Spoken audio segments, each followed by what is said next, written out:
Hey, let's start the show. It's December 20th, 2012. Welcome to This Is Only a Test, the official podcast of Tested.com.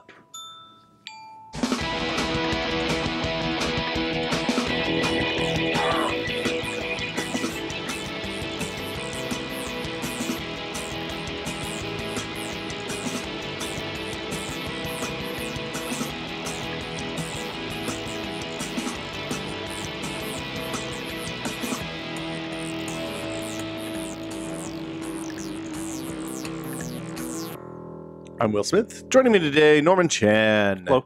You have two screens in front of you today, Mr. Chan. As is typical. Well, sometimes you only have one these days. Sometimes you have three, so I guess this is the middle road. Sitting at the end of the table by the tumbler, Joey Famelli. How you doing, Joey? Good. Good. Are you feeling in the holiday spirit yet, sir? No. Has Kris Kringle has not entered your heart or your house? Oh, no, we did put some lights up. Oh, that's good. Okay. Are you LED lights or are you traditional bulbs? Bulbs. Bulbs. We switched this year because my strand of the strand of the old bulbs, it finally conked out. So Wait, when you say old bulbs, you mean the ones, the really big ones? I mean incandescent. No, not the big giant bulbs. Just the little twinkly incandescent bulbs. The ones where the small ones. You need the direct line, and if one fails, and they all fail. Well, I didn't buy those, but eventually what happens is there's a war of attrition, and eventually just those lights, after 10 years or so, let loose the mortal coil. So I had to replace them. And you went LED? I went LED because they weren't that much more expensive this LED time. Christmas lights. Yeah. You also have LED normal house lights. I've done a bunch of LED normal house lights. Although I'm real up and down. We'll talk about it in a future episode. Wow, way to tease something at an indeterminate period of time in the future. Well, next year. It will be next year. There's a big difference between good and bad LED house lights. That's all I'll say. Marco Arman's done a lot of writing about that topic. Basically, you don't want to go to Lowe's and buy the $9 LED bulbs because they are super duper bright. And the quality of light is and you cannot put them on dimmers. No, you can. You can put LEDs on dimmers. You should not put them on dimmers. No, most of the LEDs say they're dimmable. Yeah, all LEDs do to dim is flicker on and off at a higher frame rate. Oh, it's wonderful. You don't notice. It's really fast. But I put LEDs in the bathroom. This is actually really weird. So we have these visible bulbs above the vanity, like they're like fancy bulbs, and I thought they were gonna have to be incandescent forever, but they get really hot and they buzz when you dim them because that's the kind of bulb they are. They make LEDs that are decorative now and have like little plastic crystals inside them that make them look like they have the flame of an incandescent in there. You don't want that. Well, that's real skeuomorphism. But you need that in a visible bulb because if it was just a bright point of light in there, it would be really weird, right? So, and they're dimmable, which is important too. A bright point of light. So here's the problem. The LEDs, the light switch that controls these is one of those backlit light switches. You can find it in the dark room. Yes. Unfortunately, that means that a little tiny bit of power runs through that circuit the entire time. And that little tiny bit of power is enough to leave the LEDs on all the time, even when the switch is all the way off. So you need to buy new switches. I need to buy new switches. That's the takeaway. Wow. These are real problems that we face today. It's homeowner problems. But LED light bulbs. LED light bulbs. So do you have a big Christmas tree in your house and everything? You have a home. This is the first time we've been, because usually we go back east for Christmas. Oh, that's right. So this is the first time ever we've stayed here for Christmas. We usually stay at Thanksgiving and fly back at Christmas time. So the dog is really, she was really fucked up when we brought the tree in. She was like, hey, what's up? There's a tree in the house. Why'd you bring this tree in here? This is really dumb. You shouldn't do this. And we'll then bark at it. She doesn't bark at it. She just lays underneath it and growls. Oh, right. It's a really big green person. Yeah, she's like, I'm already questionable about trees, but and then we started putting presents under it, which blew her mind because she's only been around for Christmas once. The rest of the time she stays here. What does she think the presents are? I think she thinks they're all for her. Because all does she think they're presents, boxes, shiny boxes? She likes playing with wrapping paper. So, like a wrapping paper, like a loosely wrapped present to her means this is something I should bite and carry around the house. So every once in a while you hear her walking around because most of her toys have this kind of crinkly. I don't know if Lucky has the same thing, but the kind of crinkly, plasticky stuff just underneath like a layer of canvas, so they kind of make a crumpling noise all the time. she'll pick those up, carry them around, and just kind of chomp, chomp, chomp, and make the crinkling, squeaking noise all the time. So yesterday I looked up, and she had a present in her, in her mouth, walking around, chomp, chomp, chomping, making the crinkling noise with the wrapping paper. So we've explained boundaries to Chloe. So you can probably open up your gifts and blame it on Chloe. I'm a big firm believer in delayed gratification. Oh, Joey. okay. Delayed gratification. What? You weren't the one. Oh, you weren't the this kid is where you and I differ. peeking in, trying to find that right. I don't know what you're talking about, crease. Norm. Exactly. Yeah. Instant gratification. Instant gratification. As I have nonstop. As I have grown older, I've found that if you actually have to wait for something, it makes it a little bit more fun when you open it. The trick is instant gratification, but the instant happens continuously. And all you do is increase the rate of instant gratification during the holidays. see, so as opposed to that's a death spiral. Getting to one thing. You get the one thing you open on the 25th or whenever you celebrate. And that's great. You see the box. Sometimes you know what it is. Or you know what your family got you. It's the thing I wish for all year. It's in the box, but you can't open it. Oh, my God. Okay, I can understand that. Were you the N64 kid? That's happened to me in the Power Glove. I peeked it in, saw the Power Glove, and then I had to wait 2 weeks. I want the Power Glove on my hand. And how did that work out after you got the Power Glove? I used it for like a week, and then it was back in the drawer. The wait for me is the shipping already. Wow. The 2 to 3 days of shipping it takes is that wait. When I buy something, the next 3 nights before it gets here, I stay up all night looking at pictures of it. Really? I think my mind has gone to mush because I order things and then instantly forget that I ordered them. And then I get a package from Amazon. I get super excited. Yeah, like, oh my God, I get to open something. Man, it's just a ruler. Booze. That's what booze is for. Office supplies. Ooh, toys. Well, Norm... there's a script that someone can do online, that someone posted online to tie into your Amazon account where you can set a maximum... amount of money, and you use gift cards, like debit cards, like Amazon. So it doesn't have unlimited codes, funds, but it will every day buy you something random based on certain keywords. That's a I don't know if it's a terrible idea. It's like the machine is giving you gifts. Why not? That sounds like a weird world. The algorithm picks reviews. That's real weird. Like number of reviews, price, and it varies of price. Some days you get things that cost the maximum. Some days you get things that cost the minimum. It averages it out, and then the point is every day order something. Sounds like a digital Santa Claus. Of the sort. And it'll read your mind. I bet you can throw in Twitter APIs and it knows what you're tweeting about, and so I really want this. Well, Amazon, Santa, please give me this. And then suddenly next day you got it. 3 days later, you got it. Already, that stuff is super creepy. I mean, at this point, everybody knows the story about the teenage girl who was pregnant and her dad started getting Target. Hey, so congratulations on being pregnant. No, Target knew she was pregnant before her dad. Before her dad did.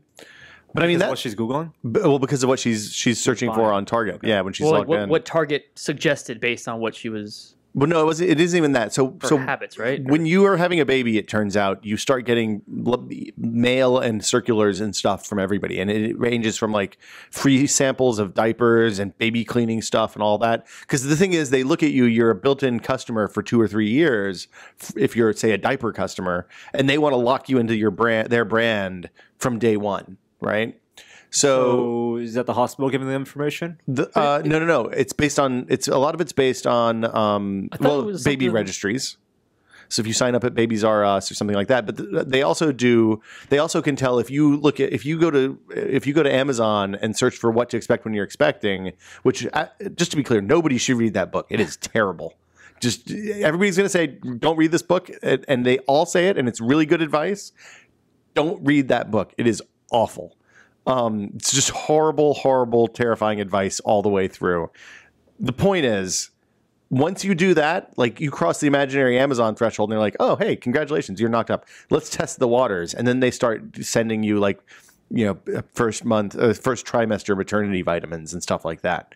So they want to see, they can tell, and based on everybody who's pregnant apparently buys the same shit based on zip codes and stuff like that.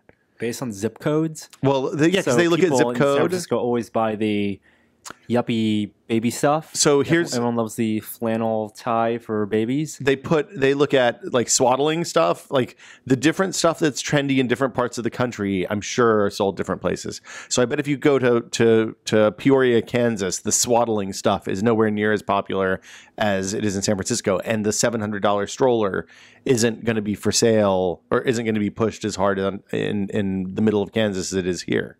It's really kind of amazing. The amount of information they know about you. So what was Target looking at when they sent out things that gave it away? I think that girl must have been logged in and searched for things like baby clothes or neonatal vitamins. See, I thought it was and stuff like maybe that. this was my story, me hearing it differently, but I thought it was something like her buying habits of just like simple things. Yeah, that's it. Like not even baby stuff related. An like increasing number things. of just like paper towels. Or like I don't know, pregnant people crave something, and she was buying this, and like they put it together. They were able to like increase. I think this is chocolate cake and something along those lines. But I might be totally wrong. I think. Well, I'm looking at the story right now. It looks like. So you get a guest ID number tied to your credit card name and email address when you sign up, and they look at everything you bought. And so yeah, people who buy lotion is a predictor. So predictors, not necessarily like indicators. So what they do is they look at people who've signed up for a baby registry, which tells them that person's pregnant or is getting ready to adopt a child, or a child is coming into their life. Sure. And then they look at the stuff that people bought in the 3 months prior. So if you're a really loyal customer of Target online or use their I assume they have a card. And who wouldn't be? Yeah. Well, I maybe. Okay, whatever. Then they can say, okay, if you're buying certain types of supplements like calcium, magnesium, zinc, and folic acid, lotions, scent-free soap, and like huge bags of cotton balls are all indicators that you're probably pregnant or are about to be pregnant or are about to have a baby. So then they use that stuff to tailor recommendations to you. So, for example, because on Amazon, I've been looking at strollers and car seats a lot lately because those are the things that I was in charge of researching. Now my Amazon recommendations are ruined. Basically, it's all baby shit. You can't do Amazon incognito. I wish. Yeah, right. That'd be a good idea. You could use your account. You still pay with your account. Yeah, but the browsing is incognito. Because Christmas shopping has ruined buying other people things. Now they think I want all this. Well, you can do if you check these. This is a gift. It takes it out of your personal recommendation history. Oh. And you can also go into your personal recommendations and say, don't use this item. But that's more of a pain in the ass than most people are going to do. More pain in the ass. Yeah. Yeah. So anyway, I don't know how we got off on this, but I mean, those companies should have better privacy policies. Well, I like your incognito browsing idea because, like, I wish Rdio and Spotify had incognito so I could listen to shitty music that I don't want all my friends to know about without that going out to the feed. I kind of agree because I listen to a lot of music. I'm like, no one needs to know about this. Every once in a while, though, you want to listen to Appetite for Destruction, right? I will do that I will publicly do that. Yeah, but I mean, well, okay, fair enough. I mean, that's a good album. It's one of the great early '90s albums. Yeah, it's a great rock album. Yeah. So you want to talk about news? Shall we? Sure. Yeah. I gave you a perfect. These companies should have better privacy policies. Privacy policies. So Instagram, there's been a lot of controversy about Instagram this week, and they did a slight revision to their terms of service, and people are completely up in arms about it. Norma, you are a heavy-duty Instagram user. Not anymore. I think their new interface sucks. Wow. Their new photo taking interface doesn't let you tap into photo stream. Only lets you tap into the camera roll for existing photos. So you can't latergram from your Sony camera? Latergram. Oh. How hard is it to save something from your photo stream to your camera roll? I think the new interface is just terrible. It looks. I have more UI complaints. If you go to take a picture. Don't take pictures on your tablet, Joey. That interface, the new interface to take pictures and preview filters and stuff on my phone, it looks like this. Has that square box on it. I really do not like this new interface.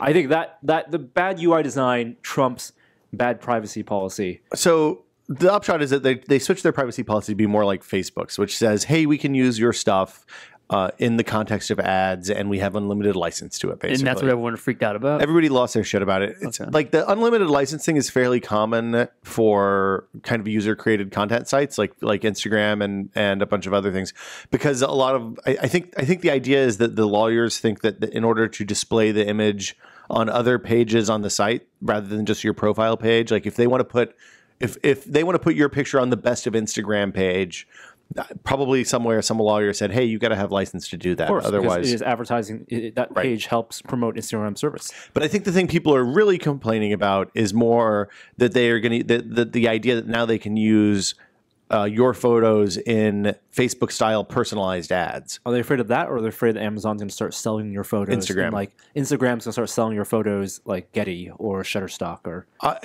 So Instagram has, since the initial thing came out, said no, we have no intention of selling your photos. I think the idea, my assumption was always, since they're owned by Facebook now, that it's going to be part of Facebook style ads that say things like Norm likes this Banh Mi place. He took a picture here. Exactly. You should like Banh Mi because too. It's all location based. Yeah. They can tie that to all the other location based stuff. Yeah. It gives them a lot more places and photos. That is fair. So you're using their service. You're not paying for it. If you don't want to pay for it, you give up certain liberties. The interesting thing about me is that the conversation, this has started a really good conversation about ad-driven services versus services you pay for. And on one hand, you have things like Instagram and Twitter and Facebook and those things that are free. I air quoted if you're listening to the audio version. You do not have to pay money up front. Right. To use them. Versus services like Flickr and Picasa and App.net and Shutterfly and things like that you pay money for the service in some way, shape, or form. There should be definitely different levels of expectation. I think more people up in arms that the privacy policy was changed after the fact. Oh, so I didn't know that. I didn't get that part. So the privacy policy is different now that Facebook has bought it. They said they changed their privacy terms, and people who are invested in Instagram feel like they're cheated. It's the bait and switch. That's what most people are angry about. Well, I think you're right about expectations. If you're putting a bunch of your content into a free service, the expectation has to be that they can do with it what they will. I mean that's the benefit that you get from that service. Yeah, isn't just that they're hosting it; is that you are tapping into it. Something that they're innovating on, a social graph, whatever their social graph, the ability to share, and the fact that you get utility from that, and that is not a public service, it's not a right that you get to have that service. Then they should be able to find ways to make money. So you're saying there's no such thing as a free lunch? Economics 100. Econ 1. The interesting thing about all this is that with the launch of the Flickr iOS app, and I think an Android version's coming, it's in the works. It's been kind of a perfect storm for Flickr because it's the other end of the spectrum. You pay $25 a year for pretty much all you can eat photo hosting and uploading at native quality. I mean, they don't do any kind of there's no reduction in quality. They don't force some sort of weird crop. This is Flickr? Flickr. And they've integrated it much better with Twitter and Facebook now than they ever have before. And Flickr has free accounts where you have caps on your uploads. Can I store my photos there forever? If you pay $25 a month. Well, Flickr, people say they hold your photos hostage because it's not very easy to download all at once. There are different ways to do that.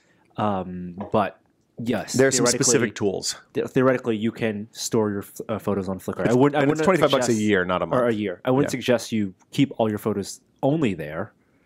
That's a place for you to share, certain galleries and sets that you want at full resolution. But I wouldn't say, use that as your backup service. So I use Flickr as my best of the best in sharing. And Flickr has done a couple of other things that are make it more useful as a photo sharing service. Now you can generate a link so that people who don't have accounts can access an otherwise private gallery, which is quite good. Kind of like a Dropbox. Yeah, kind of like Dropbox. Share a link kind of functionality. Cool. Or the YouTube unlisted videos. It's the same idea as that. So it's out there. If you have the URL, or you can go to it, but otherwise, you can't. And Flickr doesn't want to be just an image hosting service like the way a Minus or a Imager is, where you throw up a screenshot and you just want to share a link, or the way we use Dropbox that way, sometimes, because they want photos. They want to be a place for photographers and maybe short videos to browse.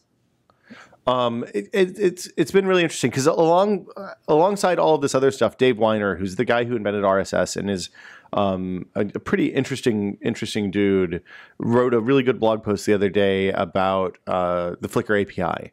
Because one of the things that makes Flickr special, and one of the reasons that we still use it all the time, is that they have a categorized list of an enormous number of photos. A lot of them are Creative Commons, but you can also search them by context and tag and category and location and all sorts of other stuff. And they're not all very well indexed by Google. Right. I think they're not indexed at all by Google, really. But I think it's probably one of the larger collections of open-ish photos on the web. And Dave wrote a blog post that basically said, look, the Flickr API as it stands right now is a national treasure and should have some sort of protection, like National Historic Landmark status, so that it has to be maintained, so that it's required to be maintained in its current state going forward. Because one of the things that happens as these services evolve is things like Twitter change their API so that third-party developers can't access it in the way that they once were able to. Twitter's done that multiple times over the last 4 or 5 years. And with Flickr, one of the things that's been great about it, it's been really stable for like 10 years because Yahoo just ignored it. So now a bunch of people build these really cool apps based on this API. And if it changes, all of that stuff's going to break. And, on a different story, I went kind of digging into some 10-year-old software. A lot of stuff just disappears. The developer gets it to a point that they're happy enough with it. They post the final code. They maybe post source. And then it's just basically abandoned from that point forward. So a lot of these Flickr apps that are really useful and really cool just have nobody supporting them anymore. And if Flickr changes their API in any meaningful way at all, that stuff's no longer going to be accessible. So yeah, that's Flickr and Instagram. I've noticed a ton of people. They released a Flickr update for iOS today that adds Facebook and Twitter friend syncing capability. And Flickr does the thing that Instagram messed up for a long time, where it kind of connects your Twitter and Facebook and Flickr accounts in an intelligent way. So when you share something to Twitter, assuming you're friends with the same person on all the services, when you mention them or whatever, then it like your Twitter, it doesn't put the Flickr username in the Twitter post and vice versa. I have seen anecdotally just a market downward use in Instagram. Fewer people are in my list are posting photos to Instagram or taking care to curate their photos, and that's anecdotal, though. I mean, I think your friends are more likely to be in tune with privacy policy stuff and care, whereas my dad isn't going to give a shit. And does your dad use Instagram? He did twice. Oh. Both pictures of his dog. So perfect Instagram user.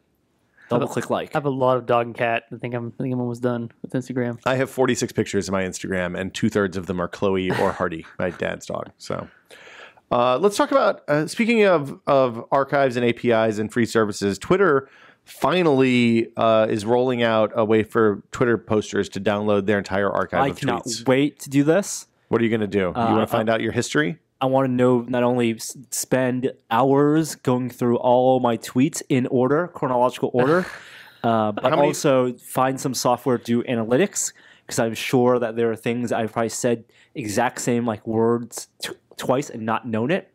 Oh, you mean you had the exact same clever thought at the same time? Speech patterns and I think that is awesome. So how many tweets do you have, Norm? Do you know? I don't know, maybe 8,000? Oh, wow. Really? Only 8,000? I do not tweet. Wow, almost 9. I'm at 33,000. Jeez. I reply. A lot of days in your time in the office.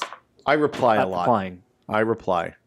I feel like it would be a lot like watching a video of you drinking or when you're drunk for me. Like going through my tweets, like, oh, what am I talking about here? Well, a lot of that stuff makes sense in the moment and gets lost immediately. See, what I'm going to do, though, is download my tweets, really pick out the really bad ones, then go into my actual Twitter profile and delete those tweets from Oh, you won't be able to go back that far, though. They can only go back to 3,200, right? No. The most recent 3,200 is all you can see. 40%. So you're gonna prune the Norm Twitter tree? Prune the tree from 2 years ago, 3,000 ago. That's why I need to download them now. So the way you do this is you go to your settings page on twitter.com, and if you scroll to the very bottom, some users now, and it's a slow rollout. It's rolling out to everyone over the next few weeks. Next few weeks. So some people now, English language countries first, will be able to check a button, and then you'll get a link emailed to you where you can download. And I don't know exactly what the format of I assume it'll be some sort of XML format. Yeah, so I can't wait for people to develop apps for you to throw this file into and then get some type of cool graph and some analytics. Do you keep location on your tweets, Norm? God, no. Yeah, see, I turned it off. I kind of wish I had that information, but I wish Twitter saved that information but didn't make it public. That's the one where it just says like from Monterey or whatever. Yeah, well, I mean, if you do it from an app, then it can take the GPS coordinates of your phone. I didn't do that because I don't want everybody to know where I live. With all this data, Flickr API, Twitter, all your Twitter API and your Twitter backlog, your Instagram photos, your Facebook posts, your Yelp reviews, everything that you post things to, there should be some cool way to get some amazing visualization, like some temporal visualization of your digital life over the past 5-10 years. You would think that. It's interesting. What's his name? The guy who makes Wolfram Alpha, Stephen Wolfram. Is that what his name is? Yeah, yep.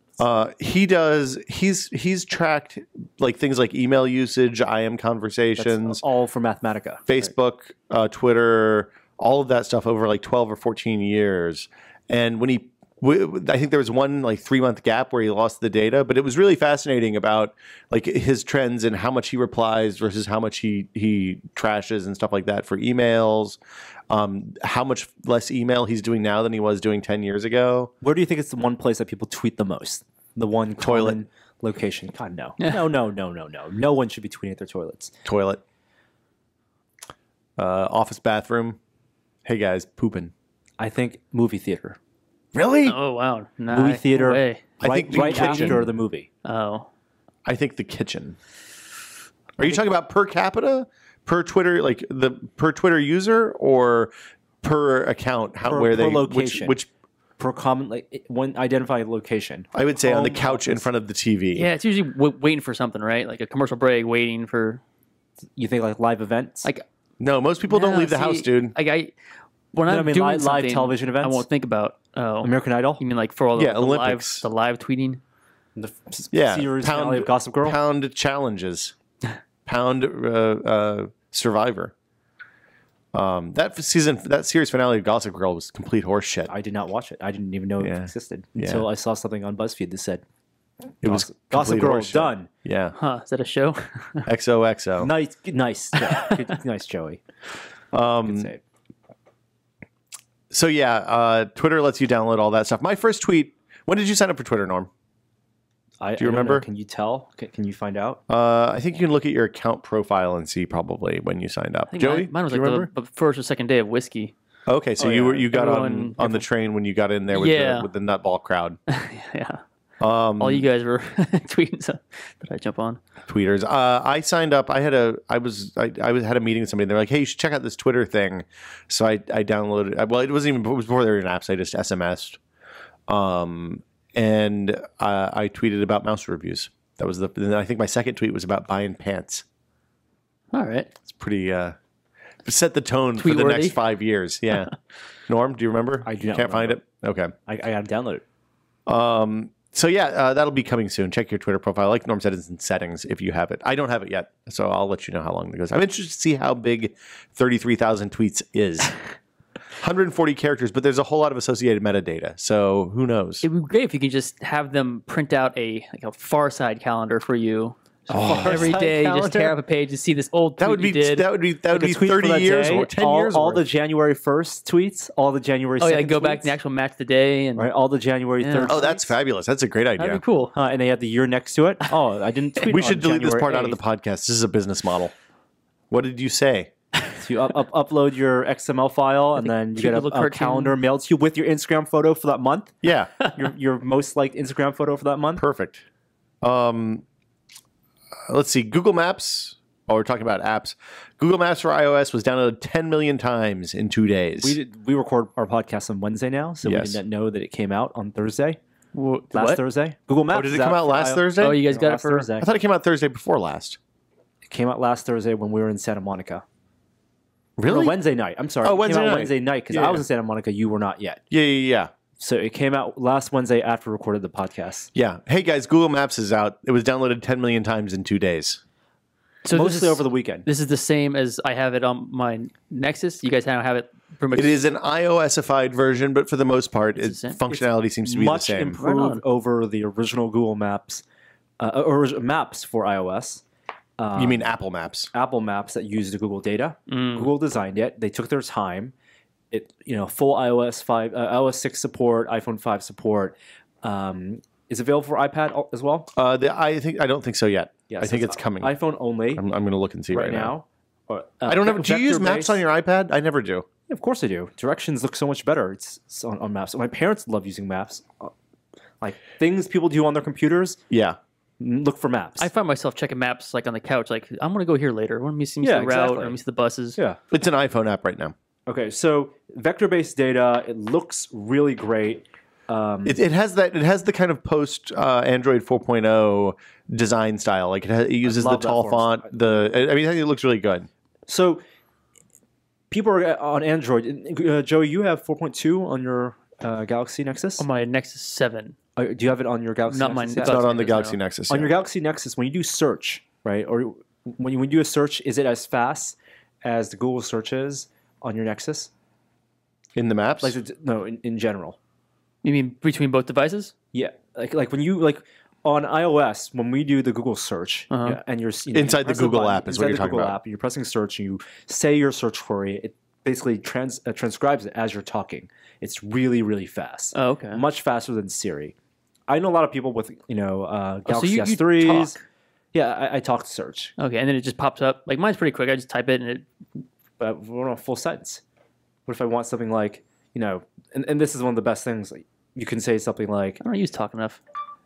Where is The Hobbit playing in San Francisco? And then I love that chime. That chime makes me so happy. Immediate. All right. People, and then on Android devices, on Android phones and Nexus 7, there is no Google app, obviously, because it's built into you just use the Google Now search thing, right? You use a search thing that's built into the top, the search bar. Yes, so that bar at the top. And that bar, is that slow or fast for you? Oh, he doesn't use voice, I dude. probably don't. Yeah, I don't use voice. I found that for many devices, if you don't have 4.1 or 2, it's super slow, especially if you're using something like a GS3 and you have. Oh well, yeah, it had to do the old thing where it would so terrible. basically read the thing. That's UPS. Someone's got to go get UPS. I'll go grab that. I'm going to continue talking. What I think, it's really a lot of my friends who love Android and use Android are really pissed off that iOS gets those features before their phones get like Jelly Bean because of the carriers, because of Samsung. Okay. Like if they don't have a stock Android device, if they don't have a Nexus 4 or a Galaxy Nexus, their search is slower than their Google search is slower than my Google search. Oh. But you don't use it. I guess I don't use it enough to like have any kind of strong opinion. The voice search is amazing. And do you find yourself using that when you're driving or when I'm driving, especially when I'm driving? Because you get both the Siri type responses, the contextual responses, for example, when is the next 49ers game? So yours doesn't just show a schedule, it'll 49ers are playing the Seahawks on Sunday Oh wow. at 5:20 p.m. That's cool. And so it reads that out. But if I want something more specific, like a restaurant, right? Like if I say Brothers Pizza on Taravel in San Francisco. And Here's Brothers Pizza Inc. near San Francisco. Actually, it gave me that too. But if I just wanted the phone number or something, I could have that immediately. Wow. And I could place phone calls, while driving. Yeah, Park to the side of the road, of course. So mine's more, when's the next Niners game? It'll just show me like a little card of a schedule, and I have to No, I love that it actually reads that out. It's perfect for that immediate decision. And I can search like IMDb, I can search tons of databases. But yeah, the point is, I like that Google is putting. Obviously, as an iOS user, So Google's playing nice with Apple now. Google has an interest in getting people to use their services, and they are putting out great versions of their services. I know exactly what this package is. It has lithium batteries. What? It's for you to use and test. Oh, okay. And I like that Google is making great third-party apps for iOS, and in many cases better than Apple's first-party apps for iOS. It's keeping me on iOS, and it's keeping me happy. And this wasn't necessarily always the thing. Okay. Did you have you talked about? You might have talked about this while I was getting that package, but when you're doing the voice search, like I have a whole flow chart I go through in my head before I decide whether I'm going to type the search in or voice search it.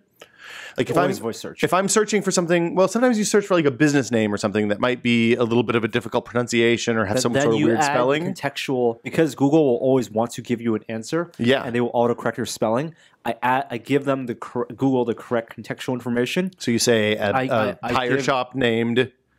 I say I give, like, if it's a business that's a weird name, I'll say look, San Francisco tire shop on this street, and then the name. Like, oh, okay. Fuddruckers Burgers. Exactly. But Fuddruckers Burgers would probably come right up with. That would be fast. Have you found that, like, the one thing that weirds me out is that Chrome doesn't use the good Google search. It uses the old one where you have to press the button and the little thing pops up.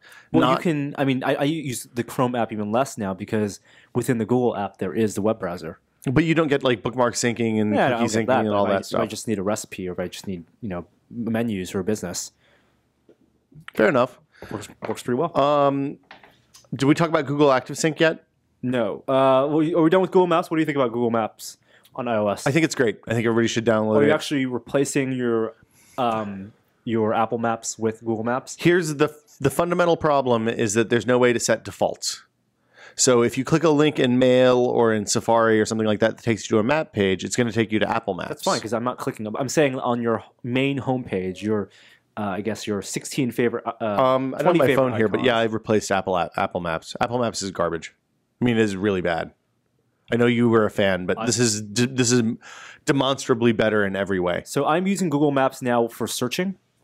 Okay. I'm using Google Search mostly for searching. For maps, I'm using Google Maps. But because for directions, Google Maps still doesn't give me the turn-by-turn directions. Yeah, it does. Like real turn-by-turn directions in the Google Maps app? Yeah, absolutely. But I can't do it with Siri. Well, it uses its own voice. Oh, but when I'm driving the car, Gina calls her Miri instead of Siri. I use Siri. So Siri still pops up. Or Geely is what she calls her. Apple Maps, and I'm still happy using that. So the places that it breaks down are there's no default apps in Google. I assume that the Google apps will be updated to use the API to throw straight to the Google Maps app in the coming weeks. The voice. The one thing that Apple's always done really well, and one of my early complaints with Android was that like the voice mixing, the audio mixing between apps was always really hinky on Android. That is continuing with Google Maps. So if you're like listening to a podcast or music or something like that, and you have Google Maps nav going in the background, sometimes it just misses the voice prompt because it can't get priority or whatever over the voice app that's the app that's playing audio. So that's a little bit frustrating. I would say probably stick with Apple Maps for turn by turn, but just dump the address. Find stuff in Google Maps, then dump the address into Apple Maps.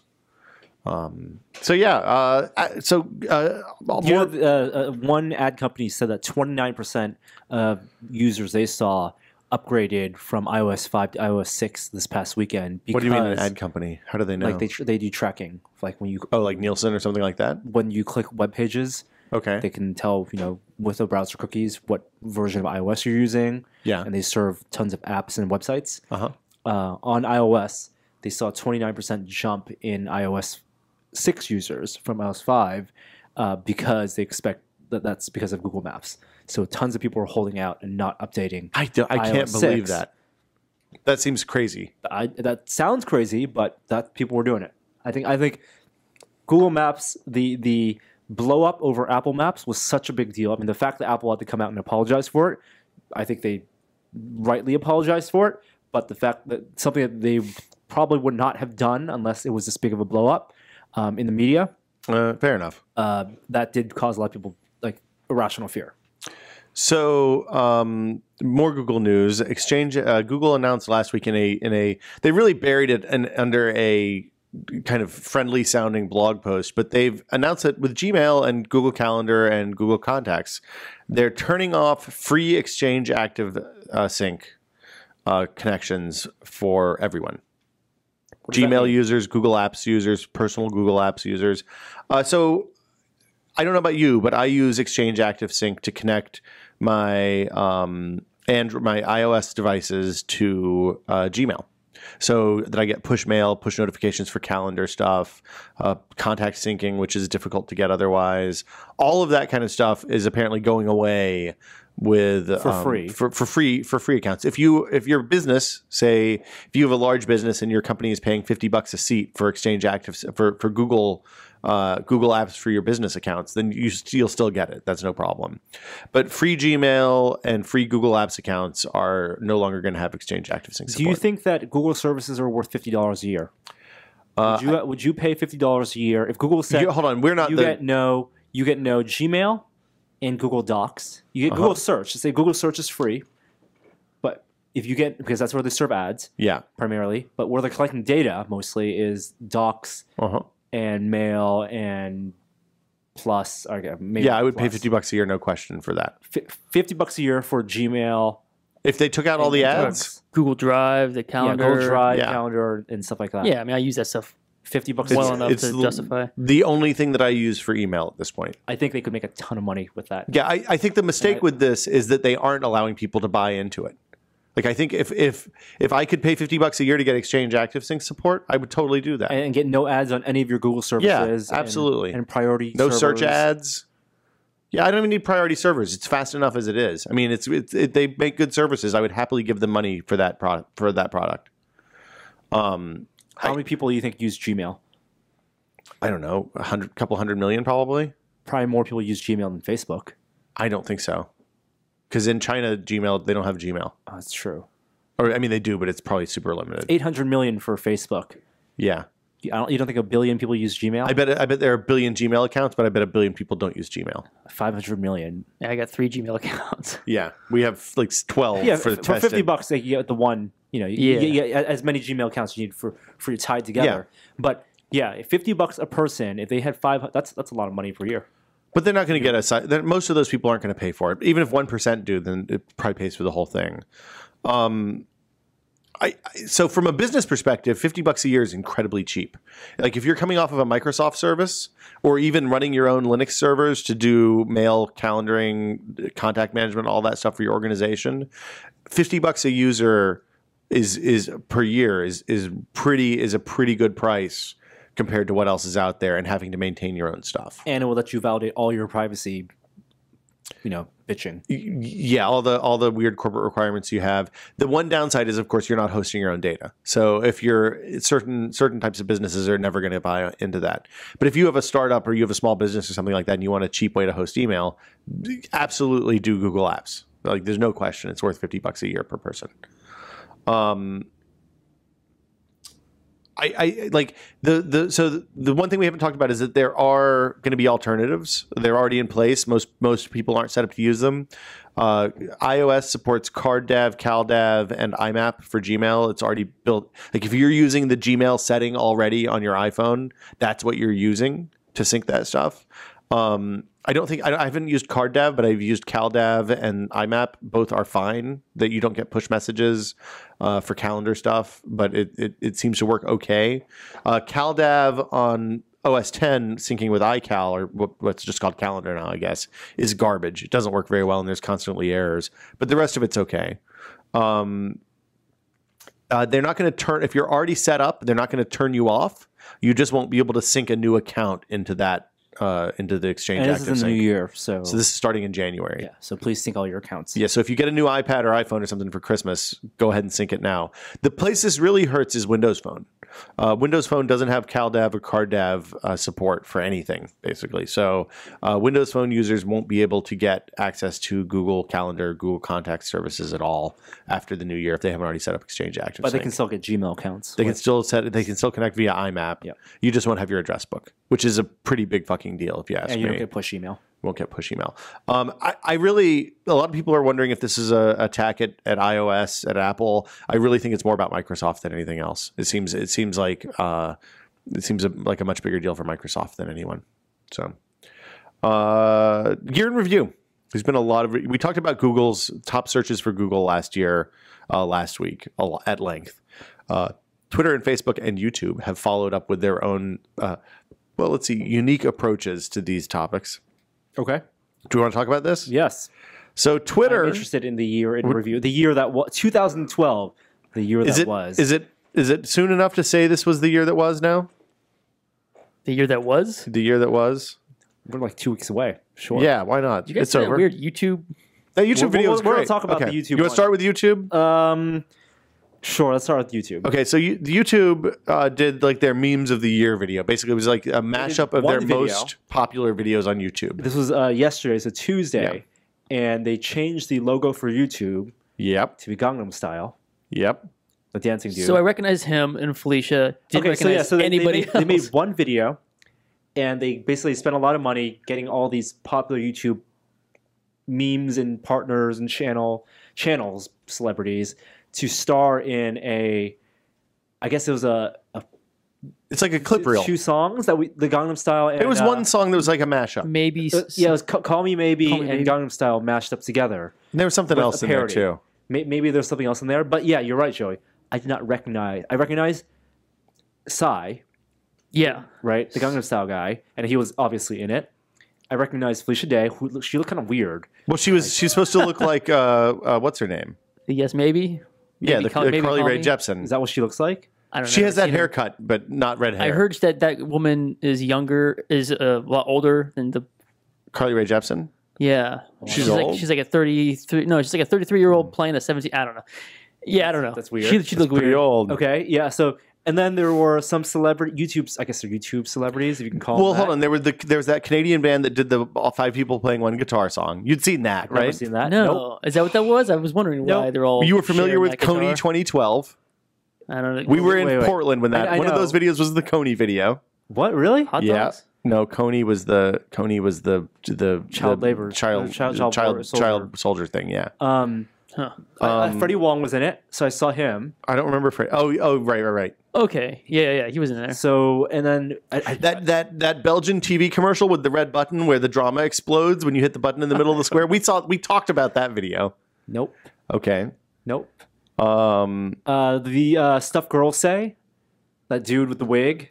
Oh, I saw that's what that was. I don't remember that. Totally What was that? recognized. That's I guess a good YouTube meme channel. But yeah, you're right. Unless like you are Felix Baumgartner, he was in there. He was not. They referenced. Well, they referenced him. Referenced that with a dude jumping out. There was the girlfriend, the Reddit girlfriend meme. That girl who's completely overexposed now. So they're really just kind of like, hey, YouTube, we had this big culture. Yeah. Well, they look at this. I think that's a good point. There's a subset of the internet now, a subset of Google users who are just YouTube viewers. Like there's people, YouTube people they watch a lot of YouTube, and maybe you guys are watching us on YouTube. Hey, we're on YouTube. Hi. But people who use YouTube as their primary source of media, like video, not TV, YouTube. Not movies, but YouTube. And it has become like a pretty strong. There's a history of this. Like it started with AOL. AOL for a lot of people was the internet, and then that went away, and now Facebook was the internet for my parents. Like my mom, I'm pretty sure thinks Facebook is the internet at this point. Well, and maybe eBay and Amazon. You take those 3 things, that's all she needs on the internet. There's a whole bunch of kids that are growing up now, and correct me if I'm wrong, that YouTube is the primary destination on the web. Like they watch YouTube every day. Their subscriptions are live and die. But not necessarily just the internet. It's not just like this is our. I'm sure they have the internet. It is like there are now these personalities and celebrities that are like influencing younger. It is a viewers. Thing, and I think so. Yeah. Like it has become something bigger than just the internet. It's the amazing thing to me was that Gangnam Style video got almost 1 billion views. It's almost at 1 billion, in 6 months. That's nuts. I mean, it's less than 6 months. 5. Well, it says in the 6 months since it came out. Yeah, it's 5 months old according to the YouTube. It's got to be. Right is it not 1 billion yet? It's at 984 million. So hold on. If we took one tested channel, we could push them over 1 billion views right now. Everything we've done in 3 years. If you need me, I'll be in the bathroom cutting myself. I mean, it's a good video. What can you say? The Carly Rae Jepsen thing. You guys knew that. We talked about this a couple of weeks ago, right? That whole song took off because Bieber and Selena Gomez and some other Disney kid that I've never heard of before just started doing. They remade the video. Like with their Disney friends. So it was a YouTube kind of a Friday style thing, or so it was a video. She's a real singer. Video was made popular because of a parody, right? Well, not because of a parody, because of a loving tribute. Yeah, yeah. So I thought that was an interesting. YouTube brought us the Biebs. YouTube brought us a lot of stuff, man. YouTube's nothing but good. I guess Maru is Brought to us by YouTube. The what's the thing with the toast? The cat? Nyan cat? That's YouTube, right? The Pop-Tart. The thing with the toast. the Pop-Tart and the cat, yeah. So, yeah, I mean, I guess the clip reel was all right. It was just strange that I don't know any of these people. Yeah. I don't know. That's the response everybody I know had, actually. Like, I know that a couple, even the BuzzFeed guys who should be dialed into this kind of stuff, were like, man, I only seen like 4 of the 12 videos that were in this. Maybe the YouTube managers and people who produce this video couldn't get those people. Like, no one can get Maru. You can't get Maru. Nobody knows who Maru is. Who's Maru? Maru's the cat, the most famous cat in the world. Yeah. Oh. The best cat in the Boo. world. They could get Boo. They probably get Boo. There's a fucking Boo calendar at Target right now. Boo's available. You can buy plush Boo. You can probably get Boo. Like, Boo probably does party appearances. He's the cutest dog in the world. Sorry, Chloe. This is we're completely off the rails here. There's a 2012 year in Twitter. Do you want to talk about this? Yeah. You want to hit trends? We got 5 options here. I'm going to let you choose, Norm. Okay. I have not seen this. Golden tweets, pulse of the planet. Golden tweet. That's Only really gross. on Twitter. Trends, new voices, or your year in Twitter. I'm working on your year in Twitter right now. Let's do golden tweets. I'll say golden tweets for 400. Okay. What is 4 more years?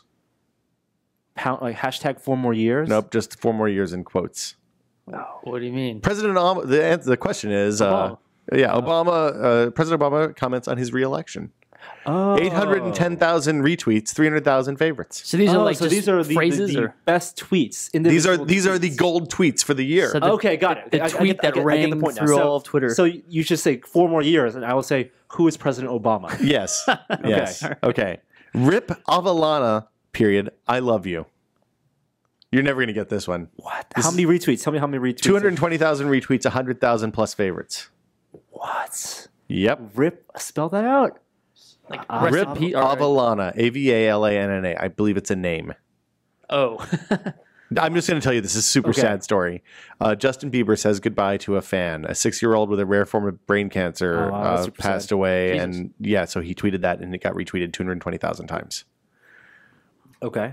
The next one is, fuck it, NFL. Find me and use the money to pay the regular refs. I remember this one. We were in New York when this happened. Yes. This was the I retweeted this one. This was the Seahawks game. Seahawks and Packers. Yep. And it was the final kick, which was or the catch, which was deemed both incomplete and also a touchdown. Yeah, we can reenact it. I'm going to Yeah, be the that's arms up right. guy. You be the down guy. Okay, Norm, ready? 1, 2, 3, go. and then they looked at each other like, huh? Yes. This isn't high school. Yeah, that's TJ Lang. He's a Green Bay Packer, and yeah, he was super pissed off. Yeah, as well he should have been. Yeah, rightly so. They got robbed of a win. The next one is 29 gold, 17 silver, 19 bronze. We finished 3rd in medal table after our most successful Olympics for 104 years. Hashtag our greatest team. Retweet your support. Also, who is President Barack Obama? 29 gold, 17 silver, 19 bronze. We finished 3rd in medal wait, count wait, after most successful I Olympics for remember this 104 one. years. Who is- 67,000 who is the retweets, 5,000 favorites. Queen of England? No, Team GB. The Great Britain, not Giant Bomb. Team G was it Team called- GB is the Great Britain Olympic team. It's close enough. It's close. I don't think that counts. I'm sorry. Okay, here we go. Wow, this is really long. I guess when in 140 Japanese, characters. this is a Japanese tweet, so I'm not going to read it in Japanese. I'm going to read the translation. In Japan, because the characters are more dense, you get a lot more information in 140 Are you saying characters. because each character means more? Did you just break my patent, Joey? Just Just leave it. Oh, there it goes. Yes. when you leave the Batmobile here for 2 weeks, it's That's going home. That's not Joey's fault. I would like to announce here, I, Koichi Yamadera, have married Miss Rie Tanaka. I am really happy to have met such a great partner and have our lives come together. We made up our minds to respect each other, help each other, and build a home full of smiles. ... Way more than 140 characters. Paragraph. So you're saying each word in Japanese means a lot more? It's more dense. Each symbol is a lot more. So there, one symbol could have a. I don't know. This you have this 140 looks like, words, basically. yeah. It's like 140. a short essay. Wow. Huh. I don't know enough about Japanese Twitter- writing to know if each ideogram is a word or just syllables one or symbol, what. yeah. I have no idea who tweeted that. That is anime fans saluting a wedding. How many 68,000 retweets, 6,000 favorites. What? Most popular tweet from Japan of all time. So there are 2 anime voice actors, and they got married. Really? Yeah, it's just goes again to say Holy that what Jeff crap. said is still true. I've done my year on Twitter. Wait, is that all the golden tweets? That's all the golden tweets. You want to Okay. do Pulse of the Planet or Pulse of the- Trends what's or more only on interesting? Twitter? What's more interesting? I thought only on Twitter was Let's kind do of it only on interesting. Twitter. So these are the events and trends that only happened because they were on like a Twitter drama. They're tweets that came to life like a organically on Molyneux. Twitter and can be appreciated in an instant, Norm. Okay. Stephen Lee says, no comment needed, entry minus 3 minutes. Hashtag MSL, hashtag EDL, and then there's a picture of a dude with a mohawk. Oh, okay. That was Mohawk dude. As the massive Yeah, that's Yeah. that's curiosity. Sunita Williams says, hope everyone is doing okay with the storm. Saw Pound Sandy on our flight path yesterday from our vantage point. Pound ISS. That kind of gives the whole thing away. Commander Sunita Williams Yes. from ISS. This one That's is, pretty amazing. hey, I thought the pound synchro pound swimming hadn't started yet. And then it's a picture of 2 dudes touching the wall at the same time. I would assume at the Olympics. Is that like from 4 years ago? No, the 2012 pool camera. It had its own Twitter feed. The one that was like the floor touch. I've left the 7,500 meter camp for Everest Summit. Push on 10:30 p.m. JST. It's really cold, dark, and like space. I can only see stars. That's pretty cool. That's Nobukazu Kuriki. Someone climbing Everest. Didn't summit. Oh, Almost did got not there. He summit. made it almost there and then had to turn back. You know, because of- every body that has died, they're all there. They're all there on Everest, and they're all landmarks for people Green boots. who hike up. Jeez. Yeah, Like you they, should. They use them as identifiers for. The book about did you read the book about the 2000? I guess it was the 2003 year. Is that right? Or was it 99? I can't remember. Is that the one that most people? There was died? one year that was especially deadly, both because they had increased the number of people going on the mountain and because they had a free storm at one point. Yeah, it was bad. You should read the book. It's a really good book. It's Into Thin Air, I think, or something like that. Brad Shoemaker recommended I it think to that's me. a good Good name. name. I always appreciate a good title. pun name for a book. Puns are hard, You think man. that they would be like you'd be done with them, but every time you have like a baseball book or a sports Out of book, right field. like it's perfect. It's the crazy story about baseball's wackiest hero. Send us your favorite book pun title name. I want to read them. Post them in the comments. Post them in the Yeah. comments. Hashtag book puns. book puns. Yeah. Into thin air. That's great. I love it. Shuttle Endeavour flying next to the UT Tower. Spot the shuttle. Austin. Twit pic is a picture of the space shuttle on the These are not as 747. good as the golden tweets. No, the golden tweets were better. Here's a good one. Just arrived at the ocean's deepest point. Hitting bottom never felt so Cameron. good. James Hitting Cameron. bottom. You see what he did? Can't wait to share what I'm seeing with you. See, at his Deep book Challenge. about that could be hitting rock bottom. That's terrible. After Avatar, hitting rock bottom. I have there's also a tool as part of this, and the URL for this is, if you want to see it, is 2012.twitter.com, and you can explore all of this. I did my year on Twitter too, so it goes through and analyzed all of my stuff, but it only goes back about, I can't tell. Nope, it only goes back to September. Woo, that's not good. I talk about phones. I talk about video. I talk about games. I talk about apps. I talk about problems. I talk about guys. I assume that means I say, hey, guys. You guys are just like Bait Car. I talk about Apple. I talk about iPhone. I talk about podcast. And I talk about versions. The new version of, the video version of. This was much less interesting than I thought it would be. What is this? This is really weird.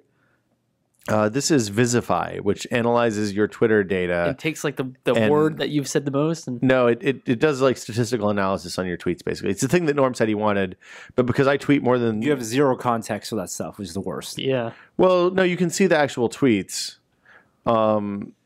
The bigger problem is that it only goes back 3,200 tweets for me. So since I reply a lot, I miss a bunch. Anyway, so that's the Twitter stuff. You can explore that. It's kind of interesting. Facebook stories. It turns out there's a lot of overlap. You can do a custom your year in review. I learned that I don't really use Facebook very much. You want to do memes or movies for Facebook, Norm? Let's do movies first and then go to memes. 2006 likes on the movies category in U.S. trends. Okay, so this is a top 10, similar to the Google thing. What do you think the top 10 movies are, according to Facebook Trends, in 2012? Hunger Games. Number 1. Hunger Games. No, that's still number 1. That is number 1? That is number 1. Okay, number 2, Twilight. Which I need further clarification. Breaking Dawn please. 2. Breaking Dawn Part 2. Yes, that is number 5. Oh. Twilight Saga. Breaking Dawn Part 2 is the official title. Joey. Avengers. That's number 2. Yes. Dark Knight Dark Knight Rises. Number 7. What? I am. Oh!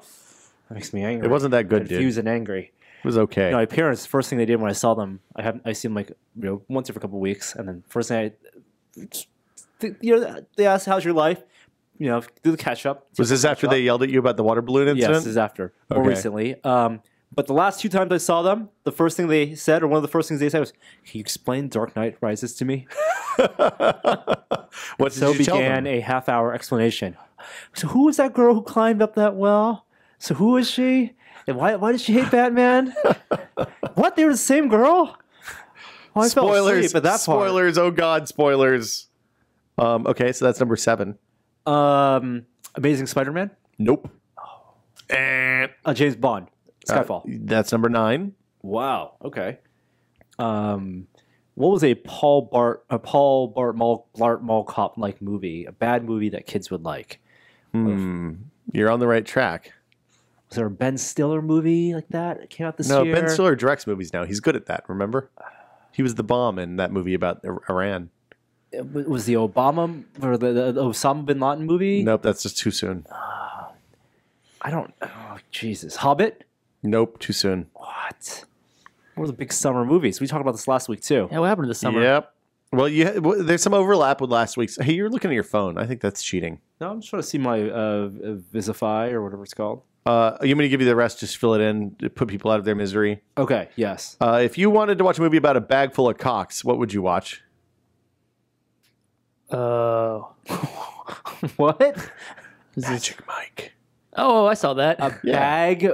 Well, I mean, I What? was just trying to get I don't know what the collective noun is for penises. There's a lot of dudes dancing. Sack of Stripping. Johnson. I don't know. The Vow. I don't even know what that is. Was that a Halloween movie? Vow is I don't know what the vow is actually. Is it like something with Rachel? No, not Rachel. McAdams. Rachel McAdams. Yeah, she's got It's like a Nicholas Sparks book. she's got I think Alzheimer's or loses her mind or something. Oh and yeah, and he has to tell her the story of their relationship every Channing week. Tatum. Wait, that's called 50 that the First Notebook? Dates. It's all the fucking same. Notebook. Is that the Notebook? Notebook. They're old. 21 Jump Street comes in at number 6. Another Channing Tatum. Yeah. What's Channing Tatum This is about? the year of Channing Tatum. He's grown on me. I didn't like him in G.I. Joe, but I've liked him in everything since. People like him so much this year that they're bringing him back in more G.I. Joe. That's why they delayed the movie for reshoots. He's the Ryan Gosling of this year. I thought Ryan Gosling was Ryan Gosling. No, Ryan Gosling was the Ryan Gosling of last year. Channing Tatum is the Ryan Gosling of this year. Because he made some big budget stuff. Oh, okay. He made some small indie stuff. He hasn't had a real doll movie yet, but it's coming. You think 2013 you will see Ryan Gosling and Channing Tatum share the screen together? I think maybe. Man, that may be too much intensity. Women would explode. Men, yeah.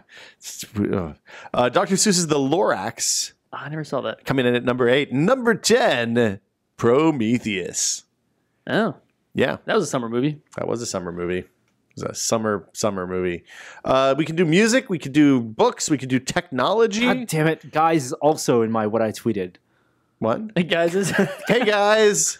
Photos, video, story, movie, iPhone, iPad, Windows, guys, game, phone. Yeah, our shit is exactly the same, except for movies, I have games, and for games, you have movies.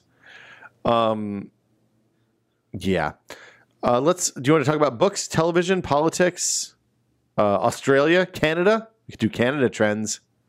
Back bacon, Toronto mayors. I don't know what else they're going to talk about there. maple syrup. Maple syrup. Fuck yes, maple syrup. Memes. There's a picture of a real cute dog here. I'm just going to move on. Okay. I think we've reached the end of this topic. The Year in review. I love that they use things every year. FacebookStories.com/2012. It helps us fill in really slow news weeks. Yeah. Also, the best photo galleries of the year pop up online. You can always browse those. They always split them in like 4 parts, so you can check them out. I love favorite books, favorite albums, all those lists people make. We'll be posting that stuff next week, right? It's basically Yes, our favorite yes. things. We should talk about gift guides too. And Let's how much I dislike gift guides. let's do that in a little bit. We will do that in a little bit. I'll add it to the bottom of the list, though. AT&T picked up 608 Spectrum licenses from the FCC. Well, the deal's finally... So AT&T has been buying Spectrum licenses from a bunch of different companies. The FCC approved those transactions en masse. Now they have parts of Spectrum. These licenses cover like 82% of the continental U.S. So that's good for AT&T users, I guess. THQ filed for bankruptcy today, and they're going to sell off their assets. So what type of bankruptcy? Wow, dude, inappropriate laugh. I have both dude and guys are in my. Hey, high five, bro. Thanks, man. Dude, guys, Vegas. Wow. That's the complete Joey experience. All right, I'm really sorry for laughing. Sorry, THQ. Sorry, everybody who's about to get no. THQ filed for I think Chapter 11, which is asset protection during sale. From what it sounds like, they may have already found a potential buyer and may just continue going on operating with fresh capital, or alternately they'll sell off some studios and move on. I mean, the unfortunate thing is they've since after the Uplay debacle of what, like 3 years ago now, I guess 2 years ago, they've focused on making kind of games that people like us like. With Saints Row the Third and Darksiders and even the South Park game that's coming out next year looks like it's going to be pretty good. They still have a slate of games that are going to be released, right? Yeah, and it seems like that stuff's all on track to move ahead. People are still going to get paid for work and all that. That's good. They're just looking for people who pick up the studio. So hopefully, Volition and Relic and all the other THQ owned studios will find someplace good to go if the other stuff doesn't work out. But it's a bummer. They've made some of my favorite games of the last few years. I really love Darksiders, really love Saints Row. It's been kind of a year for game companies, right? It's always, it's always been pretty rough. I think this year's bad because the console cycle went on longer than anticipated, and longer than the publishers I think also sales have been soft. You can't have unlimited growth. There are only so many people with Xboxes, and those people only have so much money. And if those people are setting aside, in the holidays, $60 for Call of Duty, $60 for a Madden, and $60 for Halo, then they're not going to be able to buy, tons of other games. On PCs, you can buy Steam sales help a lot, obviously, and a lot of people on Steam buy games and don't play them. Yeah, I'm great at that. Good for the publishers. Fantastic. But on consoles, when the people go and they spend that money on a game, they spend the next month playing it, and you can't have everyone doing AAA games, and there could be tons of games, and it sounds like it's great, but then they don't do well. Well, and one of the things I haven't like, actual numbers never get released anymore, but it seems like sales have been a little bit softer across both PC and consoles as this generation lags on. So hopefully next year new consoles will help pick that up some. And in the meantime, all the best to people at THQ, and hope that the studios get sold or that the restructuring or whatever it is that they're going to do works out. I mean, it's a bummer. Yeah. New Humble Bundle, which is interesting because THQ did a Humble Bundle that raised $4 or $5 million or something. They sold $4 or $5 million worth of stuff the other day. I don't know how it broke down. That was 2 weeks ago, maybe, it seems like. There's another new Humble Bundle today. It is the games involved are Dungeon Defenders, Legend of Grimrock, Snapshot, The Binding of Isaac, Closure, Indie Game the Movie, which is just a movie, Shank 2, and then there's soundtracks for Dungeon Defenders, Grimrock, Snapshot, Closure, Indie Game, and Shank 2. It's a pretty, if you like roguelikes, Binding of Isaac is quite good. Legend of Grimrock is one of my favorite games of last year. It is it feels like a 1995 era dungeon crawl kind of RPG thing. I paid $10 for that. It's worth paying. It's worth playing if you like that kind of. So Humble Bundle does analytics and stats, both real time and also after the fact. Yes. This experiment, and outside of games, other places have done this. Radiohead's done this. The pay what you want model. I mean, Cards Against Humanity did it last week too. Exactly. We should talk about the Cards Against Humanity thing. It generates revenue, but it never seems like they reach the potential of what that content they hope it is actually worth. I don't know. I mean, so part of the thing with the Humble Bundle is that when you check out, you can choose how the split goes. You can choose to give all of your money to either the game developers a couple of charities that are usually like EFF and Child's Play or something like that, and then also the people who run Humble Bundle, because obviously it's not free to build the software and bandwidth and distribute and all that stuff. I usually just pick the default split, but like you said, you can pay nothing. The brilliant thing about the Humble Bundle, though, is that it encourages you to get in early, because they only unlock a couple of those titles. Like I think Dungeon Defenders and Legend of Grimrock, you have to pay more than the average. So the longer you wait to buy, the higher the average is going to go. So the average price is only going to go up as more people jump in, which is a good thing. I think Cards Against Humanity did it right, where if you choose $0, they were upfront about what it costs them to print out physical things. Yes. And what the break-even cost was, including shipping and processing and fulfillment. It was like $2, right? $3. $5 would be a total break-even for them. $3 for actual printing. But if you did 0, then you got called out as an asshole. Did you see? That was the first thing I did. I went to see what it said. And no, I read that online, and I think that these type of deals should make you feel bad if you choose 0. I mean, some people, 0 is all they can afford, and that's fine. But you should try to make it up. If they encouraged to make it up later. If they make the deal and they say, "Hey, we're okay with this being 0," you can't complain if people. You can make people feel bad about it. Yeah, that's what I'm saying. But you don't have the right to complain. No, you shouldn't complain, but you should.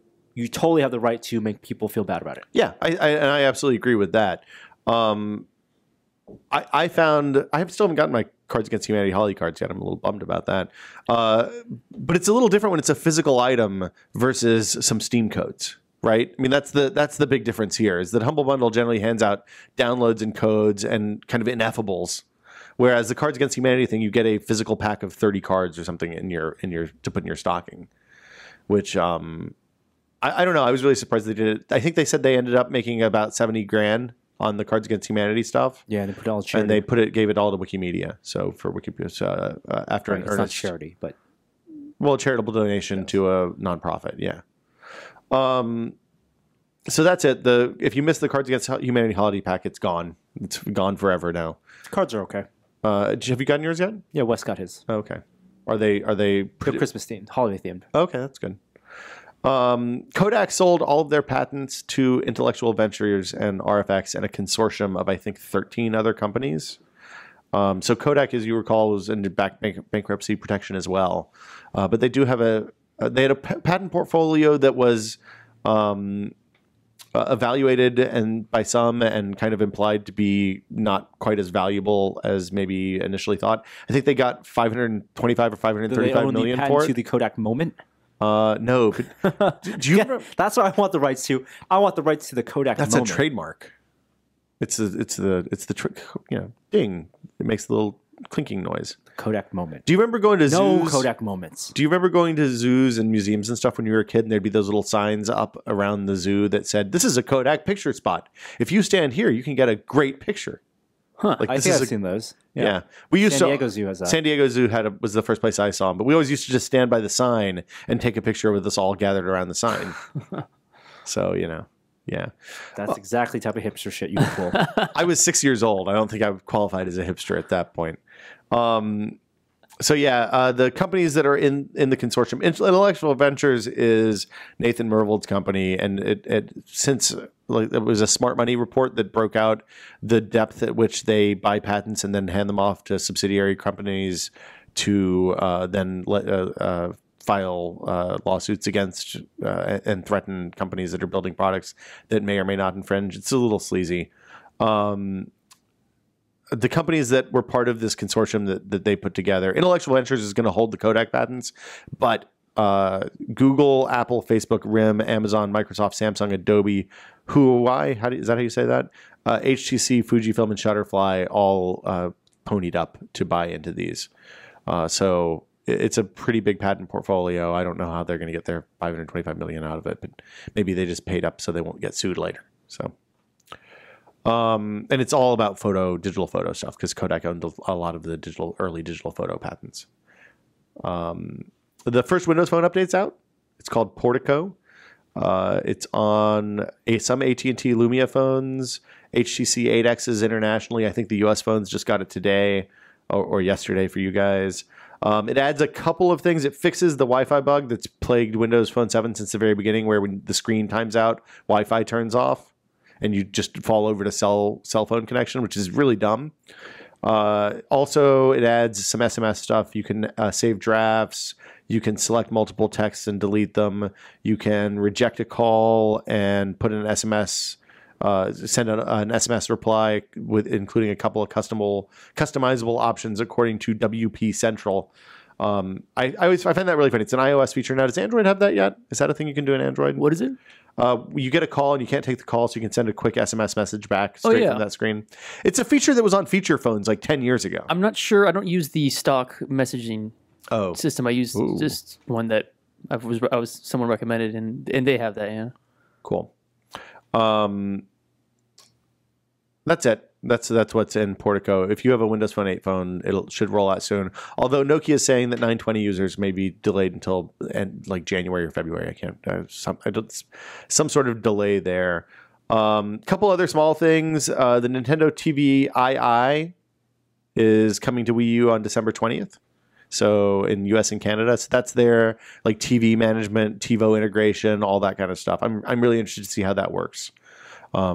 The idea is that you use the Wii, the gamepad as kind of a DVR controller / programming guide and all that stuff. So you can be looking at that stuff while you're watching a show without having to like lose log out and come back in. With like Netflix on them right now, right? Kind of, but this is integrated with something outside of the Wii U. Yeah. Whereas the Netflix stuff plays off of the Wii U box. So you may be using the remote while you're watching your TiVo or your cable box, whatever. Just kind of interesting. I'll test it out as soon as it's out. That's tomorrow. It's today when you guys see that. So that's cool. I love this story about the Indiana Jones package. Did you guys hear about this? Yes. So University of Chicago posted on their admissions blog that they had received the package that they thought nothing of, because they obviously received lots of packages. Who was it addressed to, Norm? It was addressed to a Dr. Jones. And it was Henry Jones, Dr. Henry Jones, and it was tied. It was a manila envelope with tweed string around it or something. Scripted writing. Went into like a bin, and then some intern opened it, and inside they found a journal. And this was Abner Rowan. Oh, is it the Rowan Journal or is it the Henry Senior Journal? It's Rowan. Okay, Abner Rowan's journal. From Indiana Jones, from Raiders of the Lost Ark. From Raiders of the Lost Ark, the one that he had received, that Indiana Jones had received in the movie, that had all the secrets about the Ark of the Covenant. Right. The research. Wait, in Raiders? In Raiders. What, the one in Last Crusade is the same one? That's the one about the Holy Grail. That's his dad's journal. Multiple journals. This is Marion's dad's journal. Yes. Oh, that's right. And so not only was it a screen accurate, perfect journal from the outside, because you see the journal in Indiana Jones, like when he's looking through in the desert, when he's like jotting notes. You see it a couple times because he flips through it as well when he first gets it, and you see the different several of the different pages, and like the drawing of the medallion. There are definitely drawings side of the medallion, sketches, and also when he's in the desert, he's holding it. It's this little red book. In this journal, the University of Chicago received, every page was filled. Really? Scripted, written out. It had photos of Marion and Indy, like production photos, like as if it was, in real life, cropped in and put in. It was a nice meaty journal, and they had no idea where it came from. So fast forward a week. Well, they posted it on the website and became a big story, and they had put up an email address that people knew information. A lot of people had a bunch of hypotheses, and this week they found out. They announced that they found the mystery is solved. People, absolutely. And what happened was that someone, a prop replicator, had made this and sold it on eBay. To, I think, where was the prop replicator from? I think he was in Hawaii. I think it was Hawaii or maybe Philippines. I can't remember. Yeah. Someplace in the Pacific. Yes. Had shipped it to a buyer in Italy. And what he was selling was a one-of-a-kind, perfect prop replica of that journal, but also with the package that it came in the movie. That was also a prop, the package, with fake stamps and fake, postage. So he was selling the envelope that Indy gets at the beginning of the movie, Yes, right? with the contents. So what happened? And put that in a larger package to ship to Italy. And on its way to Italy, it fell out of that larger package. And because it looked like a package itself, and the stamps, I guess the postal workers thought that they were real foreign stamps that were validated, delivered it to the address that was on the envelope. To Dr. Henry Jones. Wow. Dr. Jones. But now that package, they were allowed to keep that package because it belongs in a museum. And so it's going to be kept at the University of Chicago's some museum there. So what happened to the Italian guy who paid for the first He's one? going to get another one. Oh, he's making another one. Yes. That's fantastic. I'm surprised Adam hasn't gone down that path and replicated one of those. It seems like something he'd be into, given his love of Raiders. Yeah. And then the last thing is gift guides. So it's the holiday gift buying season. There are a ton of gift guides out there. We don't do a gift guide on Tested, really. We've done the 12 Days of Tested Christmas, which is kind of shit that we think is cool. I want to differentiate that from a gift guide. What's the difference between a Tested Christmas and a gift guide, Norm? Those are things we bought ourselves. Well, for the most part. And the reason we bought for ourselves is we like those items, and those are things we actually paid for and have, as opposed to a gift guide where typically it's a mix of things that people have used and also things that people on other websites go online and Google search and browse and say, oh, that looks cool, it should go in a gift guide. So someone who will remain nameless once upon a time went wild at gift guide season and really highlighted the insanity of gift guides. To I think you were there too for that, right? For the Elvis, the singing Elvis head year. Yeah, I was around for that. Yeah, it's So some places do gift guides where they call stuff in, and we get tons at this time of year. We get tons of emails. Actually, we get it like 2 months ago from PR people saying, holidays are coming up. Are you guys doing a gift guide? We'd love to send you this item. We have a bunch of garbage we want to send you. That's terrible. And what's even more terrible is if you say, yes, send that shit over because we will promote it because it's something free. That is bad on one end. And bad on the other end is recommending something that you've never actually paid for or owned. Or used. Had hands-on life, time with. And just say, hey, that looks cool. It's a good price. Go buy it. So then I've seen a couple of gift guides I like this year, in fairness. I think the Boing Boing one is pretty good for the most part on a editor by editor basis, but I love Brian's at the Wirecutter. Did you read it? Yes, last week because he gives practical advice. It's not only individual items, and they're very unique items. It's more about here is a better approach to buying gifts than here is some shit you can buy and just jam in packages for people. The best tip from his gift guide. And you should read it. So I'm okay with giving away this tip. Is that you should buy someone the T-shirt that they wear the most. Another copy. I'm going to go get you 7 Avengers T-shirts for Christmas, Norm. For example, if there's a T-shirt that I bought and I love it and I wear it a lot, right? You know what? I would actually love receiving more of those shirts. But it's something I probably wouldn't think to buy for myself. But you're going to say you're going to Steve Jobs your T-shirt wardrobe. Well, having T-shirts wear out. Yeah. Oh, yeah. Clothes wear out, but it's nice to have. It's the circle of T-shirt life. That makes sense. I like that. Yeah, it's something you guarantee to like, right? There's no failure with that. Yeah. It's a little uncreative, but it's also kind of weirdly creative at the same time. It's a good gift guide. You should read it. He's done 2 so far for Wirecutter. Both of them are worth the read. And I don't think all more the items on there are perfect gifts. Oh, I think most of them are not perfect gifts. I think what he wrote was, here's the shit that I like getting as gifts. So, and here's why I like that. So why don't you think about it from that way about the people that you're buying gifts for? Like $170, bookends that look like dioramas. I thought those were pretty cool, but they weren't worth $170. I didn't get to the price. Yeah. But I mean, a lot of stuff, like you and I especially are hard to buy gifts for because we don't, like, if I see something I want, then I just go buy it usually. Instant gratification. So it's not, and I'm more, is it really good conscious than price conscious a lot of times, which is probably bad. So like buying a really expensive blender for me isn't going to do that much of a $530 isn't going to do that much for me because if I wanted an expensive blender, I probably would have already bought it. I just don't use blenders that much. Gift buying is hard. Yeah. Gift buying is I hard. hate it. I hate it more than anything. In my family for a long time, we just didn't do gifts for each other. We gave everybody like cards or No, honestly, made food or something. Gifts can be differentiated. I mean, if you make a good gift guide, it can be split up in so many different ways. It can be split up by type of person. You can split up with price. By price, here are $5 gifts, $10 gifts, $25 gifts. Utility versus novelty, thoughtfulness, versus the efficiency and how soon you can get it out. There's so many ways you can recommend gifts. I still think $25 for a AeroPress is a wonderful gift. If you love coffee, $33 for a Zojirishi, also a wonderful gift. Yeah.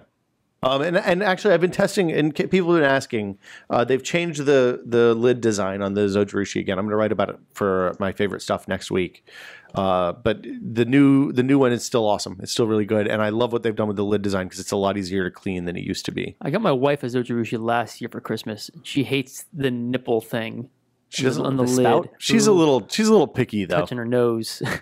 Well, it flips back further. It'll go back one notch further. She doesn't like drinking out of it. She feels like the whole like drinking apparatus is a little weird. See, I got one I gave them to everybody in the family last year, and some people really love them, even the non-coffee drinkers, because they can put cold drinks in there and they stay cold all day.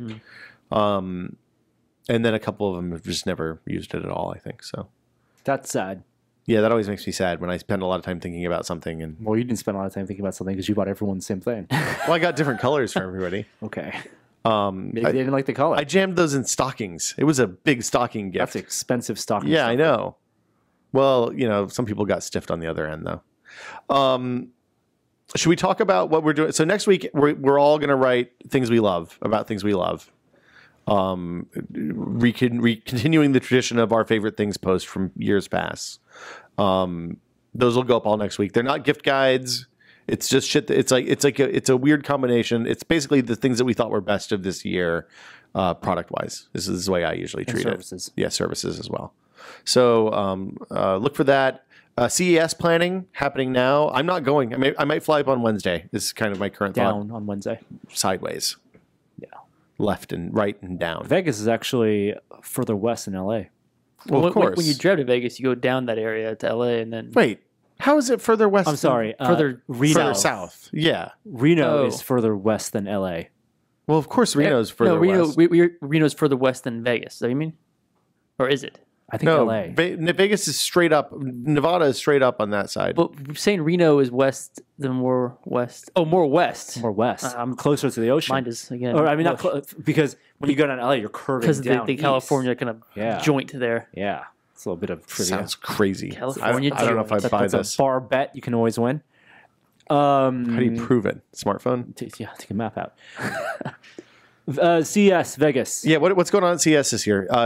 So we're rolling light compared to last year a little bit on the production side. So we're going to do not a whole lot of video during the week, right? We'll have shows every night. Okay. I think depending on internet connection, they may be live. And if nothing else, they'll be archived for the next day, right? The next morning. Okay. Immediately, we have a lineup of guests coming in to co-host and talk about their CES experience, but I'm not revealing that yet. Friends of the site. And just generally awesome people. Yeah, generally cool people. And then we'll be doing our typical cool stuff from the floor. Sounds good. Do you want to talk about year in review? I was going to say we should talk about this, but I feel like we've been talking for a long time already. This has been a weird year for us at Tested.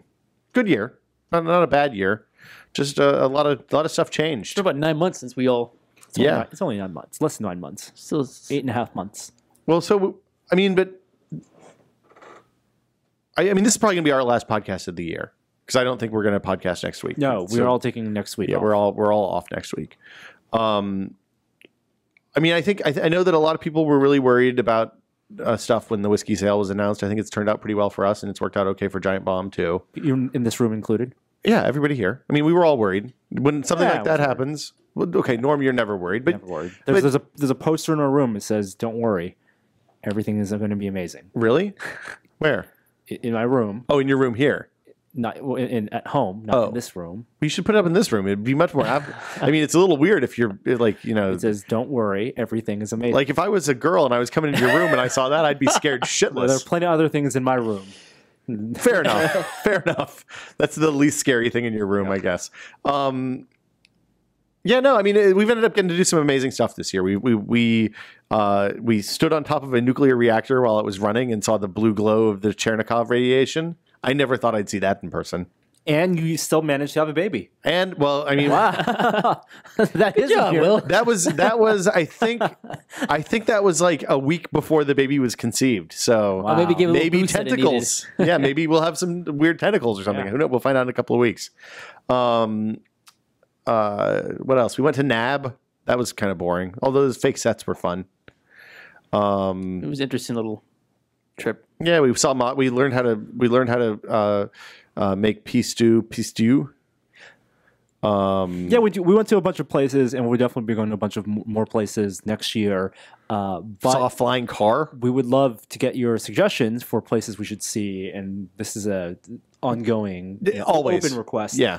Please, if you know of interesting people or interesting projects or interesting places, send us a website, send us a link or an email address, or tell us a story, and we'll look into it because we're always looking for cool places. Yeah, I mean, to explore. just to be clear, a ton of the best stuff that we've seen this year was directly suggested by users. The nuclear reactor, a lot of people wanted to know about Letterpress stuff, which just went up on the site this weekend. I think that video turned out great. Obviously, the Enterprise on the Intrepid, that was pretty cool. But yeah, send us notes if you know of some weird little museum that you think might be interesting to us.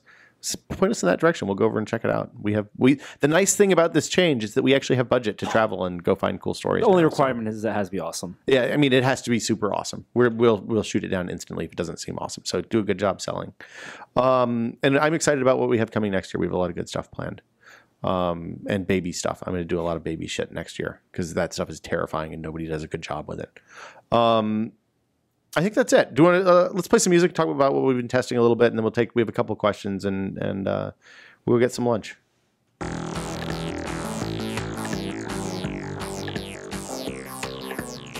Norman Chan, Yeah. you've been testing a camera. Yes, we shot a review of it yesterday. The Sony RX100 compact camera. It's not new. It came out this summer.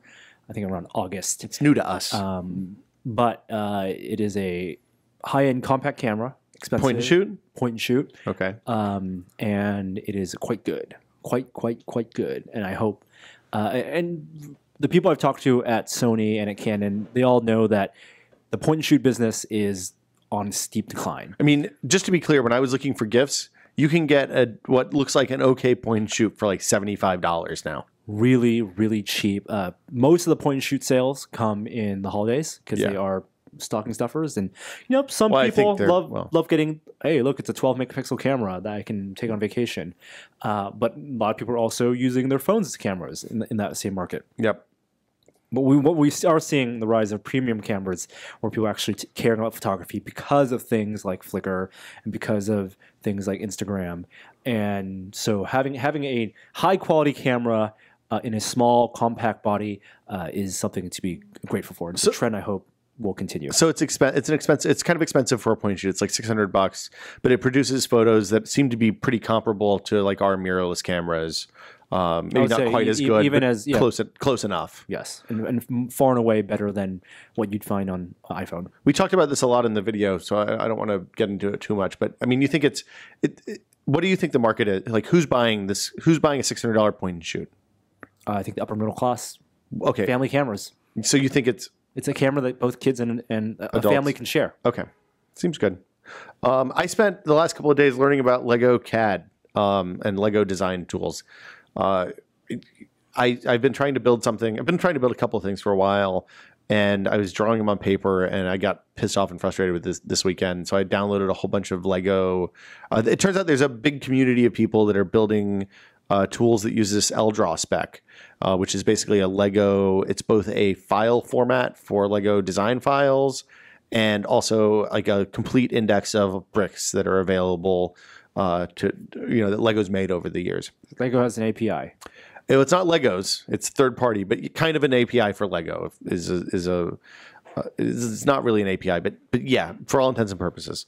There's a piece of software called Bricksmith, and you can download it, and basically you can generate. You can build Lego on your computer using a traditional kind of 4-window CAD interface where you have one 3D perspective view and then 3 orthogonal views of like the top, the right, and the front, which lets you place the bricks precisely and all that and line them up. And you can adjust colors and you know all the different brick colors, whether it's white and black and brown, the transparent colors, the reflective colors, all of that stuff are in there. And the really neat thing about this is as you're putting the bricks down, you can separate them into steps. So from there, you can then export that file and save that file and open it in another piece of software called LPub that'll let you generate models, instruction manuals of your custom build, your my own creation mock. I think that's awesome. I think that's super cool. You can then take that to Kinko's, print it out in a binder printer, and and sell it on Etsy. Sell it on Etsy, give it to friends for gifts, whatever. I think it's a really cool idea. The sticking point for me right now is actually getting the bricks. Because it turns out, like, one of the things I would love to have in this is a filter that lets me only see bricks that are easily available, either in the pick a brick section of Lego.com or, like, in Bricklink. Well, Bricklink is good for single bricks, but not really good for kind of batches of bricks. You can't say, I need this brick and this brick and this brick and this brick and print out a list of 400 bricks and get that easily. Because most of the vendors have minimums. They won't sell you 3 bricks. It's at the end of the process, you can print out a list of all the bricks that are in your build. You can then export it into a viewer and use that viewer to do like a cool ray traced model, so you can see crazy high detail if you want to use it for some sort of other project. It's pretty neat, and it's interesting because a lot of the stuff seems to have happened like 10 years ago, and it's just kind of constantly being updated still. But a lot of the websites are really, really old school, like super SourceForge-y 1999 SourceForge websites where it's all table layouts and stuff like that. But it was really easy to use. And also, if you don't know anything about CAD stuff, I think it would be a good way to learn how to use that kind of the 4-window CAD. I would say teach your kids how to use that as opposed to buying them a MakerPot. I think the thing is, I think this leads into that, right? Like once you learn how to do this and you learn how to work within the constraints of the bricks, then you can move into things like SketchUp or 123D design. Let me. Are you going to backtrack? Claim. I think I would argue that if a kid starts early with Lego CAD and learns to be artistic and design something awesome, I think that is a much cooler skill, in my opinion, than building something with a MakerBot and then putting that out. Well, it's a much less marketable skill. Sure, I don't think you can find fewer jobs. There are very few Lego building jobs. But you learn the fundamentals of AutoCAD? Is that what this is? Yeah, well, I mean, so that's the thing is you learn the fundamentals of AutoCAD, which can lead to which turns into real jobs. Yeah. But I think this is a good place. I think Norm's point is correct. This is a much better place to start if you have a 5-year-old who wants to build some custom Lego shit than do it. Or it also makes a great gift for a 5-year-old. I mean, if you want to build something awesome, design something awesome for him, go get the pieces, put it into a box. You can build custom Lego kits, which I think is really cool. The kid builds it and it says, "I love you." Yeah, you're special. Right, magical children. Damn, I wanted a robot. You and Joey went to look at Letterpress stuff a couple weeks ago, Norm. We did. I was actually close by our office, and it's cool. We got new business cards. It's the San Francisco Center for the Book. Center for the Book. How do they do the custom logos with Letterpress? That's the thing I didn't understand how they. I mean, it's in the video, obviously.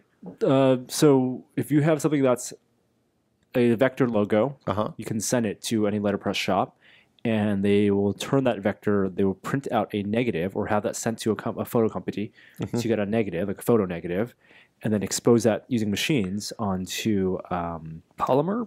Was it polymer plates? Polymer plates. That part I didn't. So is it like a gel plate that they put in, and when you expose to UV, parts of it harden. The parts that are exposed to UV harden. Yes. And then they wash the rest away. The rest gets washed away. Oh, okay. And then they can just mash that down on a. It's pretty interesting. They harden it with the UV so it can withstand the hundreds of pounds of something. Okay. And then we have the plate here actually, somewhere in the office. We got to keep the plate. Yeah, and you get to keep the plate, which makes sense. Yeah. But it's just like this little plastic plate, and then that gets you put rubber ink on that and then roll it, Huh. and it makes a print on a piece of paper. And how do they do multiple colors? Are there multiple plates? It's and every stamp? color. It's just like printing. Every color is a different plate. Okay, so then they just line up and it'll stamp, and that's the black, and then they stamp again. Well, they That's do the like orange. all the and- black at once and all the Yeah, orange yeah. at once, and everything gets lined up. It's pretty cool. And there's a whole series of terminology, and everything you learn, a lot of the terminology from digital type comes from Well, of course, old traditional printing techniques. lithography, lithography. That's printing, right? No, that's words. That's writing. I can't remember. Calligraphy is writing. Well, yeah, lithography is stone writing. Maybe, I don't know. Stone writing. Philips Hue, Norm. Did you get them finally? Yep, I got a Philips Hue. So this is the 1% light bulb, right? Absolutely, the 1%. If you want to pay $200 for 3 light bulbs, we'll be doing Holy a review. shit. $66 a bulb? Well, they're $60 each if you buy them individually. You get the hub. So it's actually using a third-party wireless connecting system, relay system. Is it like Z-Wave or something like that? I think it actually is Z-Wave. But it requires minor setup, in-home network. The kit comes with 3 bulbs, and I basically only set up this week. So we'll be doing testing for the next month before actually talking about it and showing the review. But from what I've read, it's actually very customizable. It's very hacker-friendly, and you can program all sorts of, just using web apps and desktop stuff. You don't even use the mobile app. You can do tons of different programs. Huh. So you So, can so like you make them strobe and stuff like that? And activate based on time as opposed to setting it manually. So would you put this on the light in your front doorstep to turn on that is the big automatically? question right now. Like, where do you use this? If you get 3 bulbs in a kit, where do you get your 3 bulbs? Like my bedroom has 6 lights, and they say do not use these with dimmers because they're supposed to always be on. Right. So I think the best place to get them. Well, yeah, because if you turn off the switch, it just doesn't work. Exactly. Yeah. So they need to be on all the time. So either they are in a place where you can have all your lights in one room filled with these lights, Yeah. turned on, or if it's individual lamps. Do you put it in the places that are hard to access, like the lamp behind your sofa and stuff like that? So yeah, so like a desk lamp or a floor lamp next to your bed or something. How bright are these? If you put 3 in one room, or just blow 3 it in out? one room. I mean, Well, you can dim it with the them. software, right? Yeah, you can have at max brightness. They are very, very bright. Is there a motion sensor or something? So when you walk into the room, it flips on? All app based. Well, what about what's the power usage when the light's not on? Is it drawing power all the time? Things I have to test. Yeah. So I'm gonna look for some nice standalone desk lamps. Okay. And then plug those in and set up 3 lamps in my room and see what the coverage is like just for the 3 bulbs.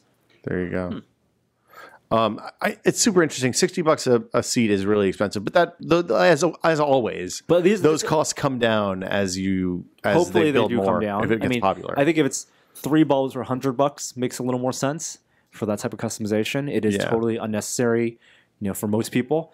I've seen people with setups where they have half a dozen or even a dozen bulbs, Wow. all connected, and then you can do arrays of like scenes. So you can program it so the mixture of colors is so they're not all purple. So you have a mixture of you have like a Is this spun off of their TV backlighting thing from a few years ago? That is the reason they are doing it, Okay.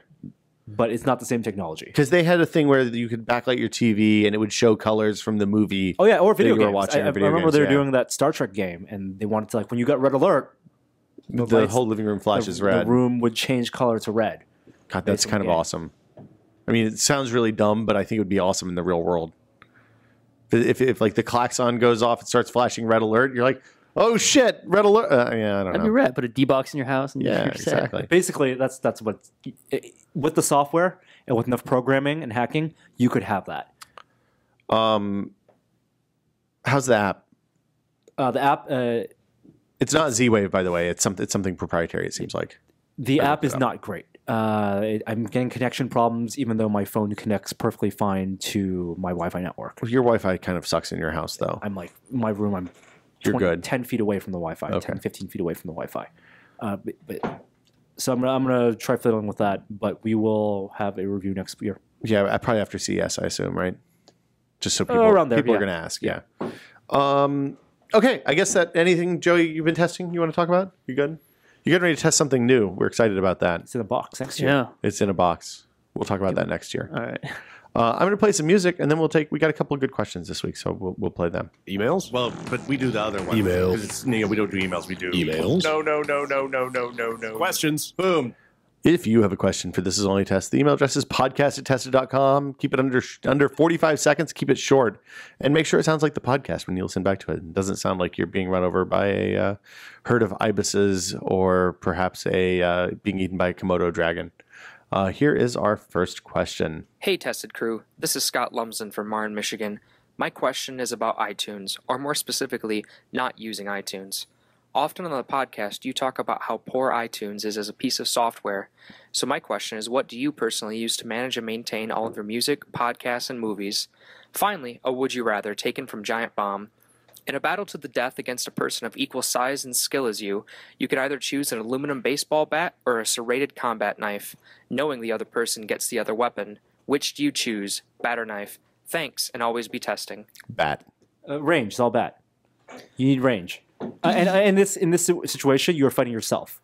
Yeah, You are equal fighting size. someone equal size. You need to be able to control. So it's a mirror battle. It's the end of Yes. Zelda 2. You are fighting yourself, maybe from like one day ago. Or something. I think the thing about the bat is you aim for the arm. Well, Like you go for the knife arm. There's many and break that combinations immediately. throw of the things bat. that You you can can throw the do. knife. Throwing the knife is a You bad. really only have two options: throwing a knife or Yeah. stabbing. Right?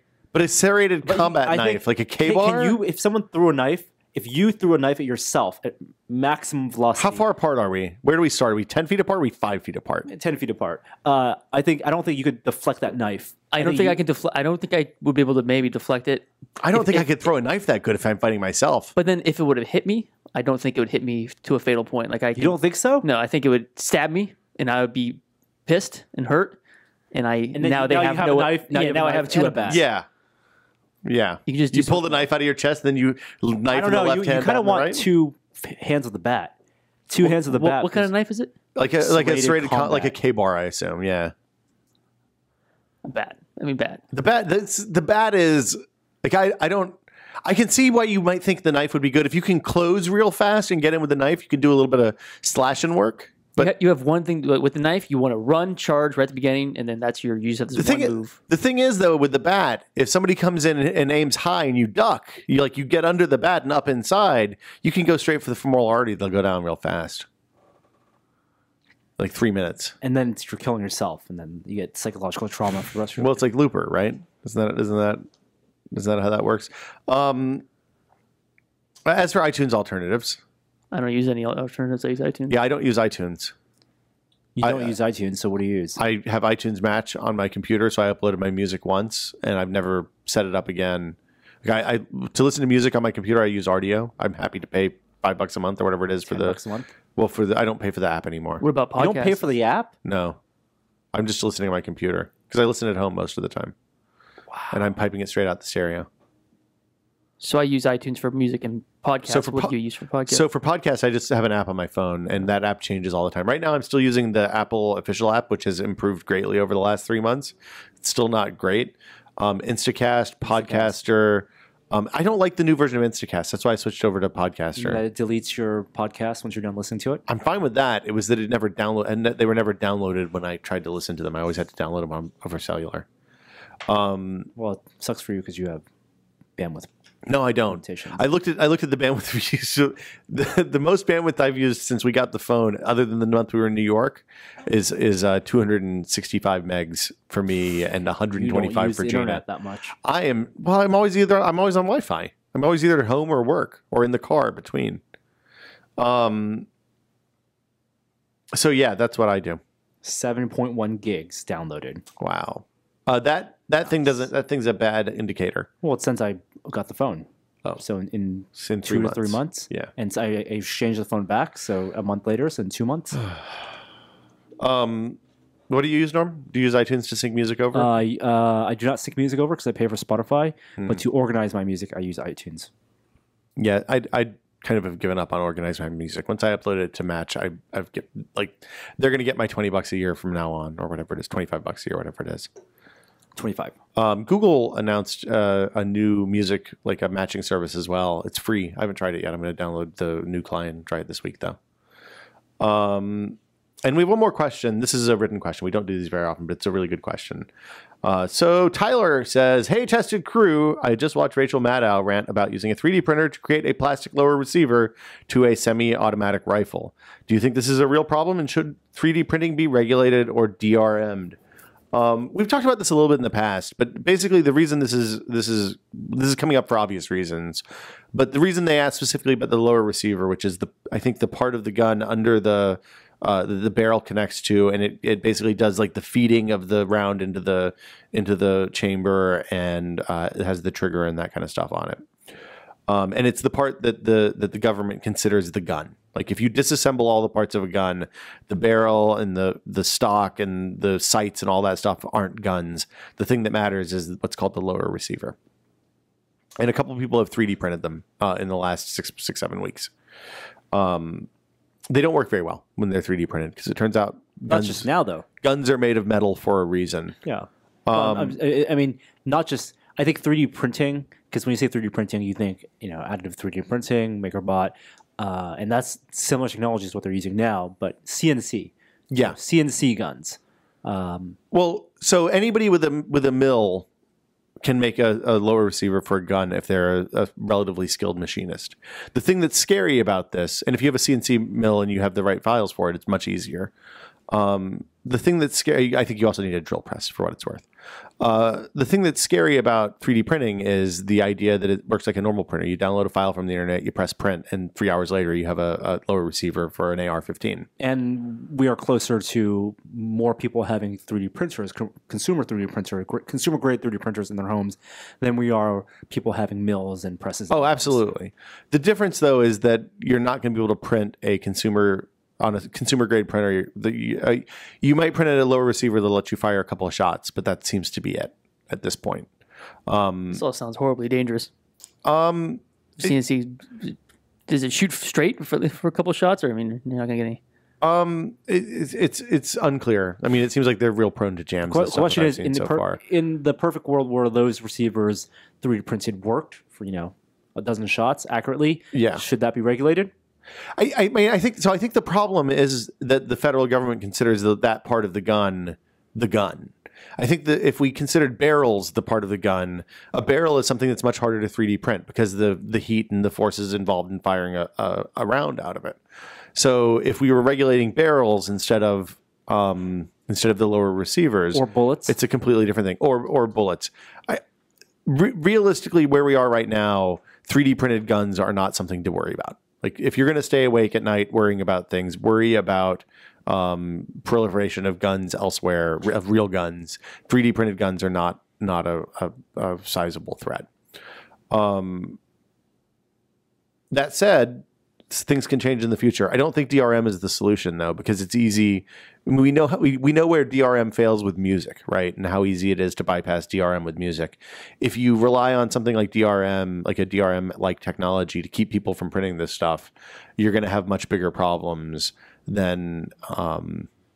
Just like inkjet printers didn't have DRM built into them to prevent you from printing cut pages. That they do recognize. Well, they have. A Word document. You can't print money.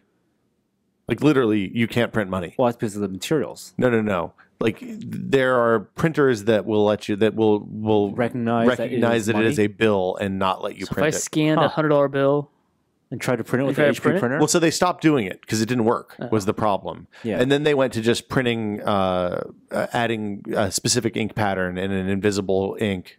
To every printer, so you can track which printer it came from. That was much easier. It wouldn't surprise me if something ends up happening like that with 3D printers in the future. Should they reach a point where it's so it's doable, just so that stuff's traceable. I don't think it's, since most of the software is homebrewed and a lot of it's written outside of the United States right now. Any legislation we have to regulate 3D printing is going to just not go anywhere. Because people will start using, the people who care about it will use the software that's developed in the Czech Republic and other parts of Europe rather than MakerWare or Replicator G or whatever is being built here. So yeah, so it, like I said, it's a complicated question. There is probably a real threat at some point in the future, like Norm said. As it is right now, there's nothing to worry about because the types of plastic involved can't handle the friction and the forces the slide spring on a handgun is such that the plastic that we can print on a 3D printer that's a consumer level one will crumble almost immediately. When are we going to get metal 3D printers?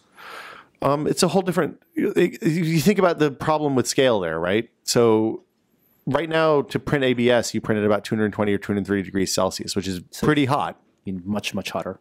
You need to get to 1,000 degrees Celsius to make even low melting point metals. And, yeah, drying rate. Yeah. Well, yeah, and if your molten metal 3D printer clogs, you need a drill press that can drill at an incredibly fine resolution and very precisely to fix your nozzle, which is going to be impossible. All matter of time. I think we're much more likely to see some other process come along, or harder Casting. plastics. Yeah, something like that. And I guess that'll do it for us this week. As always, if you have questions, podcast@tested.com. We will not be back next week. It's weird. It's the first time ever. But it'll be good to take a break. So But we will be back on January 2nd. We'll be back on January 2nd, and that means there'll be a podcast on January 3rd. But until then, we all hope you guys have a good holiday, and thank you for visiting the site every day and supporting us over the last year. I know it's been a kind of rough ride at times, so we're glad you guys are here and listening to us every week, and have more great stuff to bring you in 2013. Bye. Oh, today's outro comes from Mr. Logical. Hi there, I didn't see you. Tested.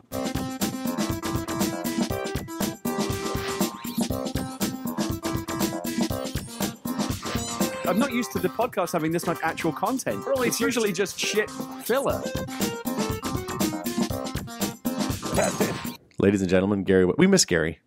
He's been working a lot. We haven't talked about this. He's on vacation. Yeah, well, now he's on vacation. Prior to that, he was working a lot. Actually, he's out of town. Yeah, he's no longer in San Francisco, which is unusual. Let's review the food options that we've had this year. In the office? I'm going to do my top 10 food recommendations For around our office? in San around Francisco? our office. Not nationwide. Are we going to talk about around our old office, too? I don't remember the food options we had around the old office. It got real thin toward the end. I you got have to real walk tired of in the everything. Market. That Indian buffet was my personal favorite. The one up the hill. Jojo sushi. No Jojo ramen. Oh, Jojo no, udon? yo-yos. Yo-yo. Yo-yo's udon. Oh, yo-yo's udon was pretty Yo-yos. good. I used to eat that udon like mad. Yeah, it was like $4. It John's was a Deli huge for bowl. the kimchi burrito. Soba. Yeah. That was high That on the place was list. pretty good. We don't have that now. Suicide mode. The Suicide. suicide burrito. Suicide. Volcano That was too hot. suicide. I'm going to go and tell you that was Did too you do hot. that? Oh, every time I got the suicide. Yeah. I did it once. It was hurty. Togos. I don't miss Togos. Yeah, I miss Togos. Togo sandwiches are not good, dude. That salad bar was pretty good, though. I miss having a good salad bar. Oh yeah, the cheap salad bar. Yeah, that place was good. Those guys were nice. And I even miss Grumpy's a little bit. I miss the burgers at Crumpy's. They had really good burgers. They were my favorite burgers in the city, I think, Great that aren't bar like burgers. fancy burgers. Like Mars bars are new Grumpies, but It's too expensive. Never eat there. The thing about Grumpy's was it was expensive, so it would be special. It wasn't so expensive you feel guilty. I don't think you can eat lunch at Mars Bar without spending $15 or $20. Yeah. Which is a lot. There. Yeah. Yeah. And Grumpy's got fries. I, and salad. yeah. I can't bring myself I can't get on this deli board train for $12 a sandwich. So my top, I guess we only have 5 food options. AK Subs. Burrito. Recent win. AK Subs AK so is pretty rad. is my number 1. AK Subs pastrami sandwich. So I will say Toasted bacon-like yeah, pastrami. the toasted pastrami with the crisp edges is really good. I still like deli board better, but Joey's right. $12 is too much for a and sandwich. AK Subs has a great great smoothie. Smoothies too many calories for me. So delicious. Doesn't help me. Number 2, burrito place. Do you know the name of it? It is Dos Amigos. Yes. Burritos. That's going to narrow it down some. on Brannon. I went to a Chipotle a couple weeks ago, and Chipotle. Why didn't you just pick up a piece of dog shit off the floor and eat that? So bad compared to Dos Amigos. I thought Dos Amigos was expensive. $8 burrito. No. It's wonderful. You get so much more meat. And I have the stamp card, which I've redeemed twice now. And somehow you're in and out of there within 2 minutes. 2 minutes. The only so problem- fast, so efficient. Great Al Pastor, great carnitas. Oh, it's wonderful. The only problem with Dos Amigos is that there's a wildly varying quality of burrito based on who prepares it. There's one woman that makes amazing burritos and one woman that makes burritos that are merely okay. I'm not a big fan of their chips and salsa either. Their chip sauce is like 25 cents. Their hot sauce is good. Not So, good. AK subs, Dos Amigos. You gonna put food trucks in there or no? Number 3. Oh, he's thinking.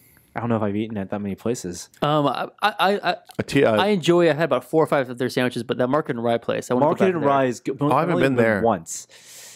I don't know if it would be Super the top Duper's 10. out of range, right? Super Duper's well out of range. What about the barbecue place? Oh, T-Dubs on Friday. T-Dubs T-Dubs pretty on good. Friday. Number 3, T-Dubs on Fridays. Their First sauce of is a all, little the name molassesy, but it's good. is amazing. T-Dubs on Fridays. No line every time we go. The secret, though, there's Yeah, only a couple very things that are sweet awesome. sauce. The brisket is really good. That's what I had. That was The fantastic. pork sandwich, Pulled the pork- pulled pulled pork sandwich is pretty good. Oh, no, that's what I had. That was fantastic. Pulled pork sandwich Yeah. is fantastic. I would skip the ribs. It's my advice. Okay.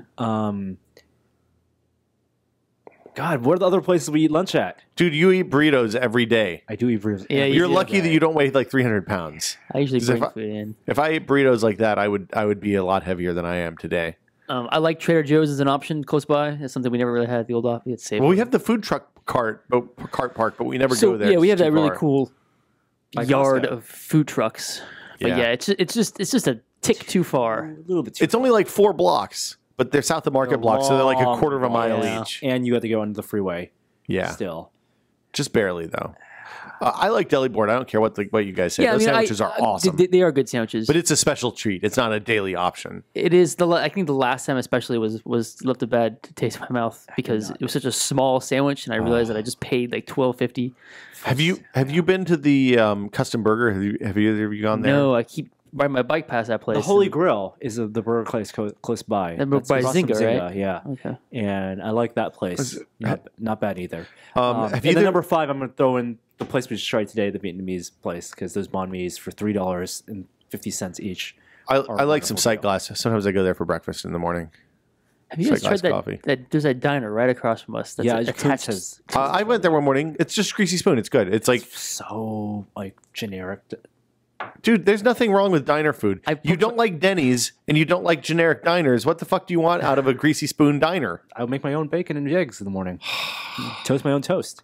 They have sandwiches there too. I poked my head in there and checked It's the menu. cheap. They had sandwiches, and they sell for some reason like cigarettes and candy and Yeah, you get your American soda. Spirits over there if you It's want like that. built into Don't the car smoke. shop. Next Yeah, door. it's built into like an Autobot or like Into an Autobot? an auto repair auto repair shop. It's it was like Body $5. It was $5 for a couple of over easy fried eggs, some hash browns, bacon, and some grilled toast. So Can't you argue with wouldn't that. put that on our list as No. I mean, here's the thing: it's not a special place, but it's good. It's there to be lauded. Okay, so taking away the price option, you know, deli board, you get Deli a board, pass. AK. So let's look at Mars. Would you say Mars is good for it? You know, just I think ignoring the Mars is price? pretty good food. Yeah, honestly, I think the food truck options are the best food around.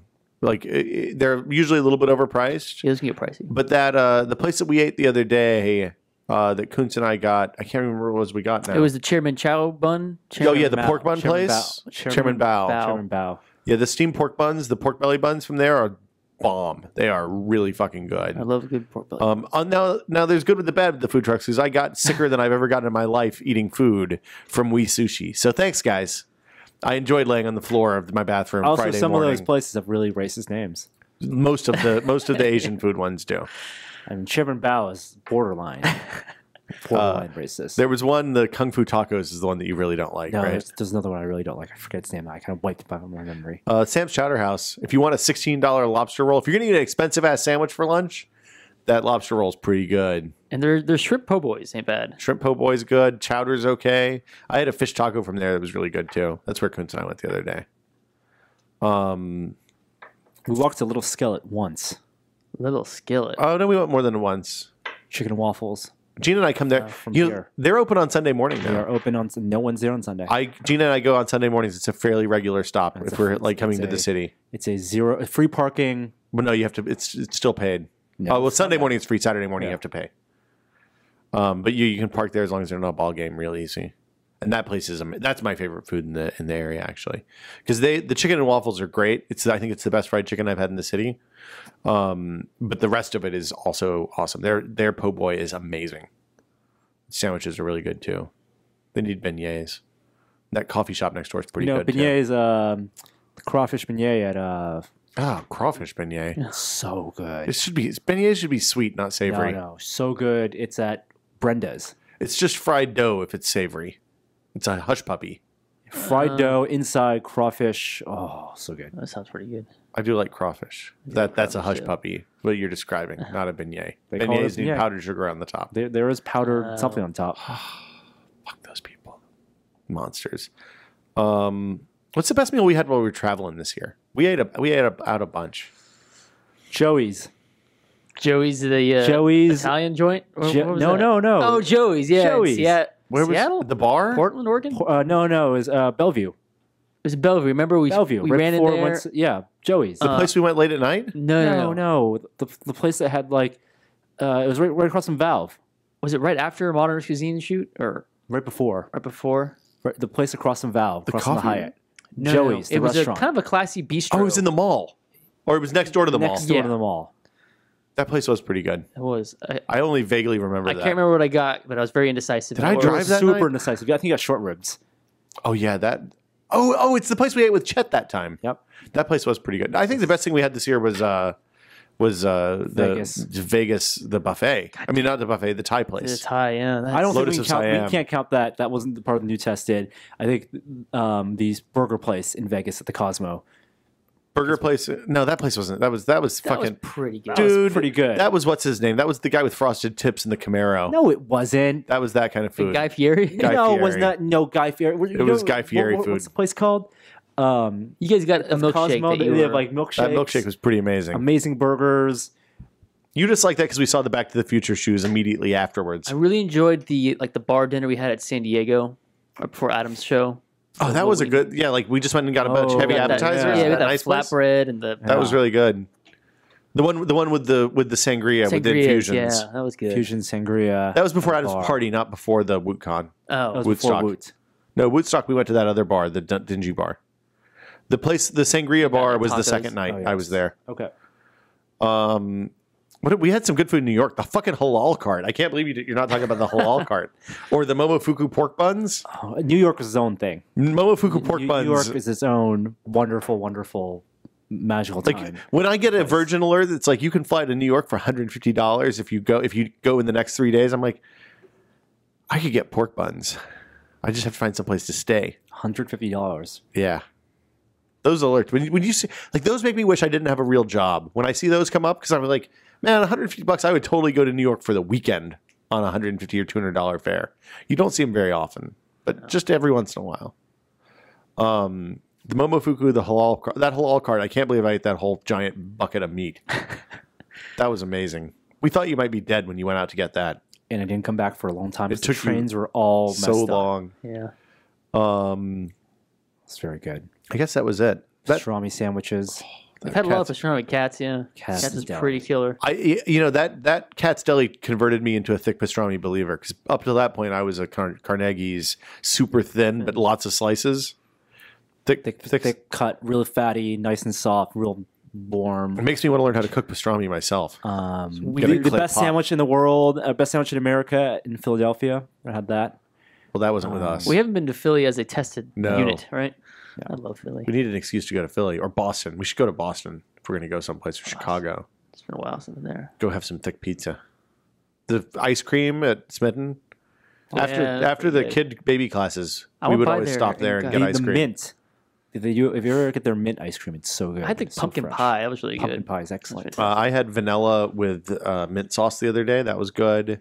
And then if they ever have it, the Cho dark chocolate with the spicy sauce on top, Oh, I got the mint with the cho on top. fucking awesome. Yeah, the mint with the Cho is good too. We stop there a lot. Baby classes.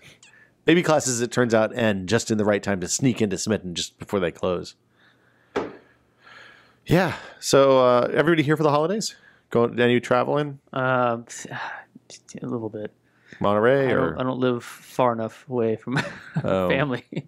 Yeah. I gotta go. I'm traveling north and south, and then When are you going to Monterey? go to Monterey Christmas morning. Okay. Going to my parents' house up north, and Christmas Eve. Getting up. Kind of thinking about driving down to the Chipino place in Watts Landing or Moss Landing or whatever that place is, where the big steam plant is. As you're driving down from Santa Cruz to Oh Monterey. yeah, you told me about that place. That place is unbelievable. Do love a good chapino. They'll sell you a bucket of chipino. Norm, you here for the holidays? Here for the holidays. Excellent. Well, I guess I'll How do it. else will I receive Amazon packages? That's true. I want to learn how to play Seven Wonders this Christmas season. I bought a harmonica. Really? I want to learn how to play harmonica before 2012's over. I can play Oh Susanna on the harmonica. That's as far as I got. Okay. See you guys next year.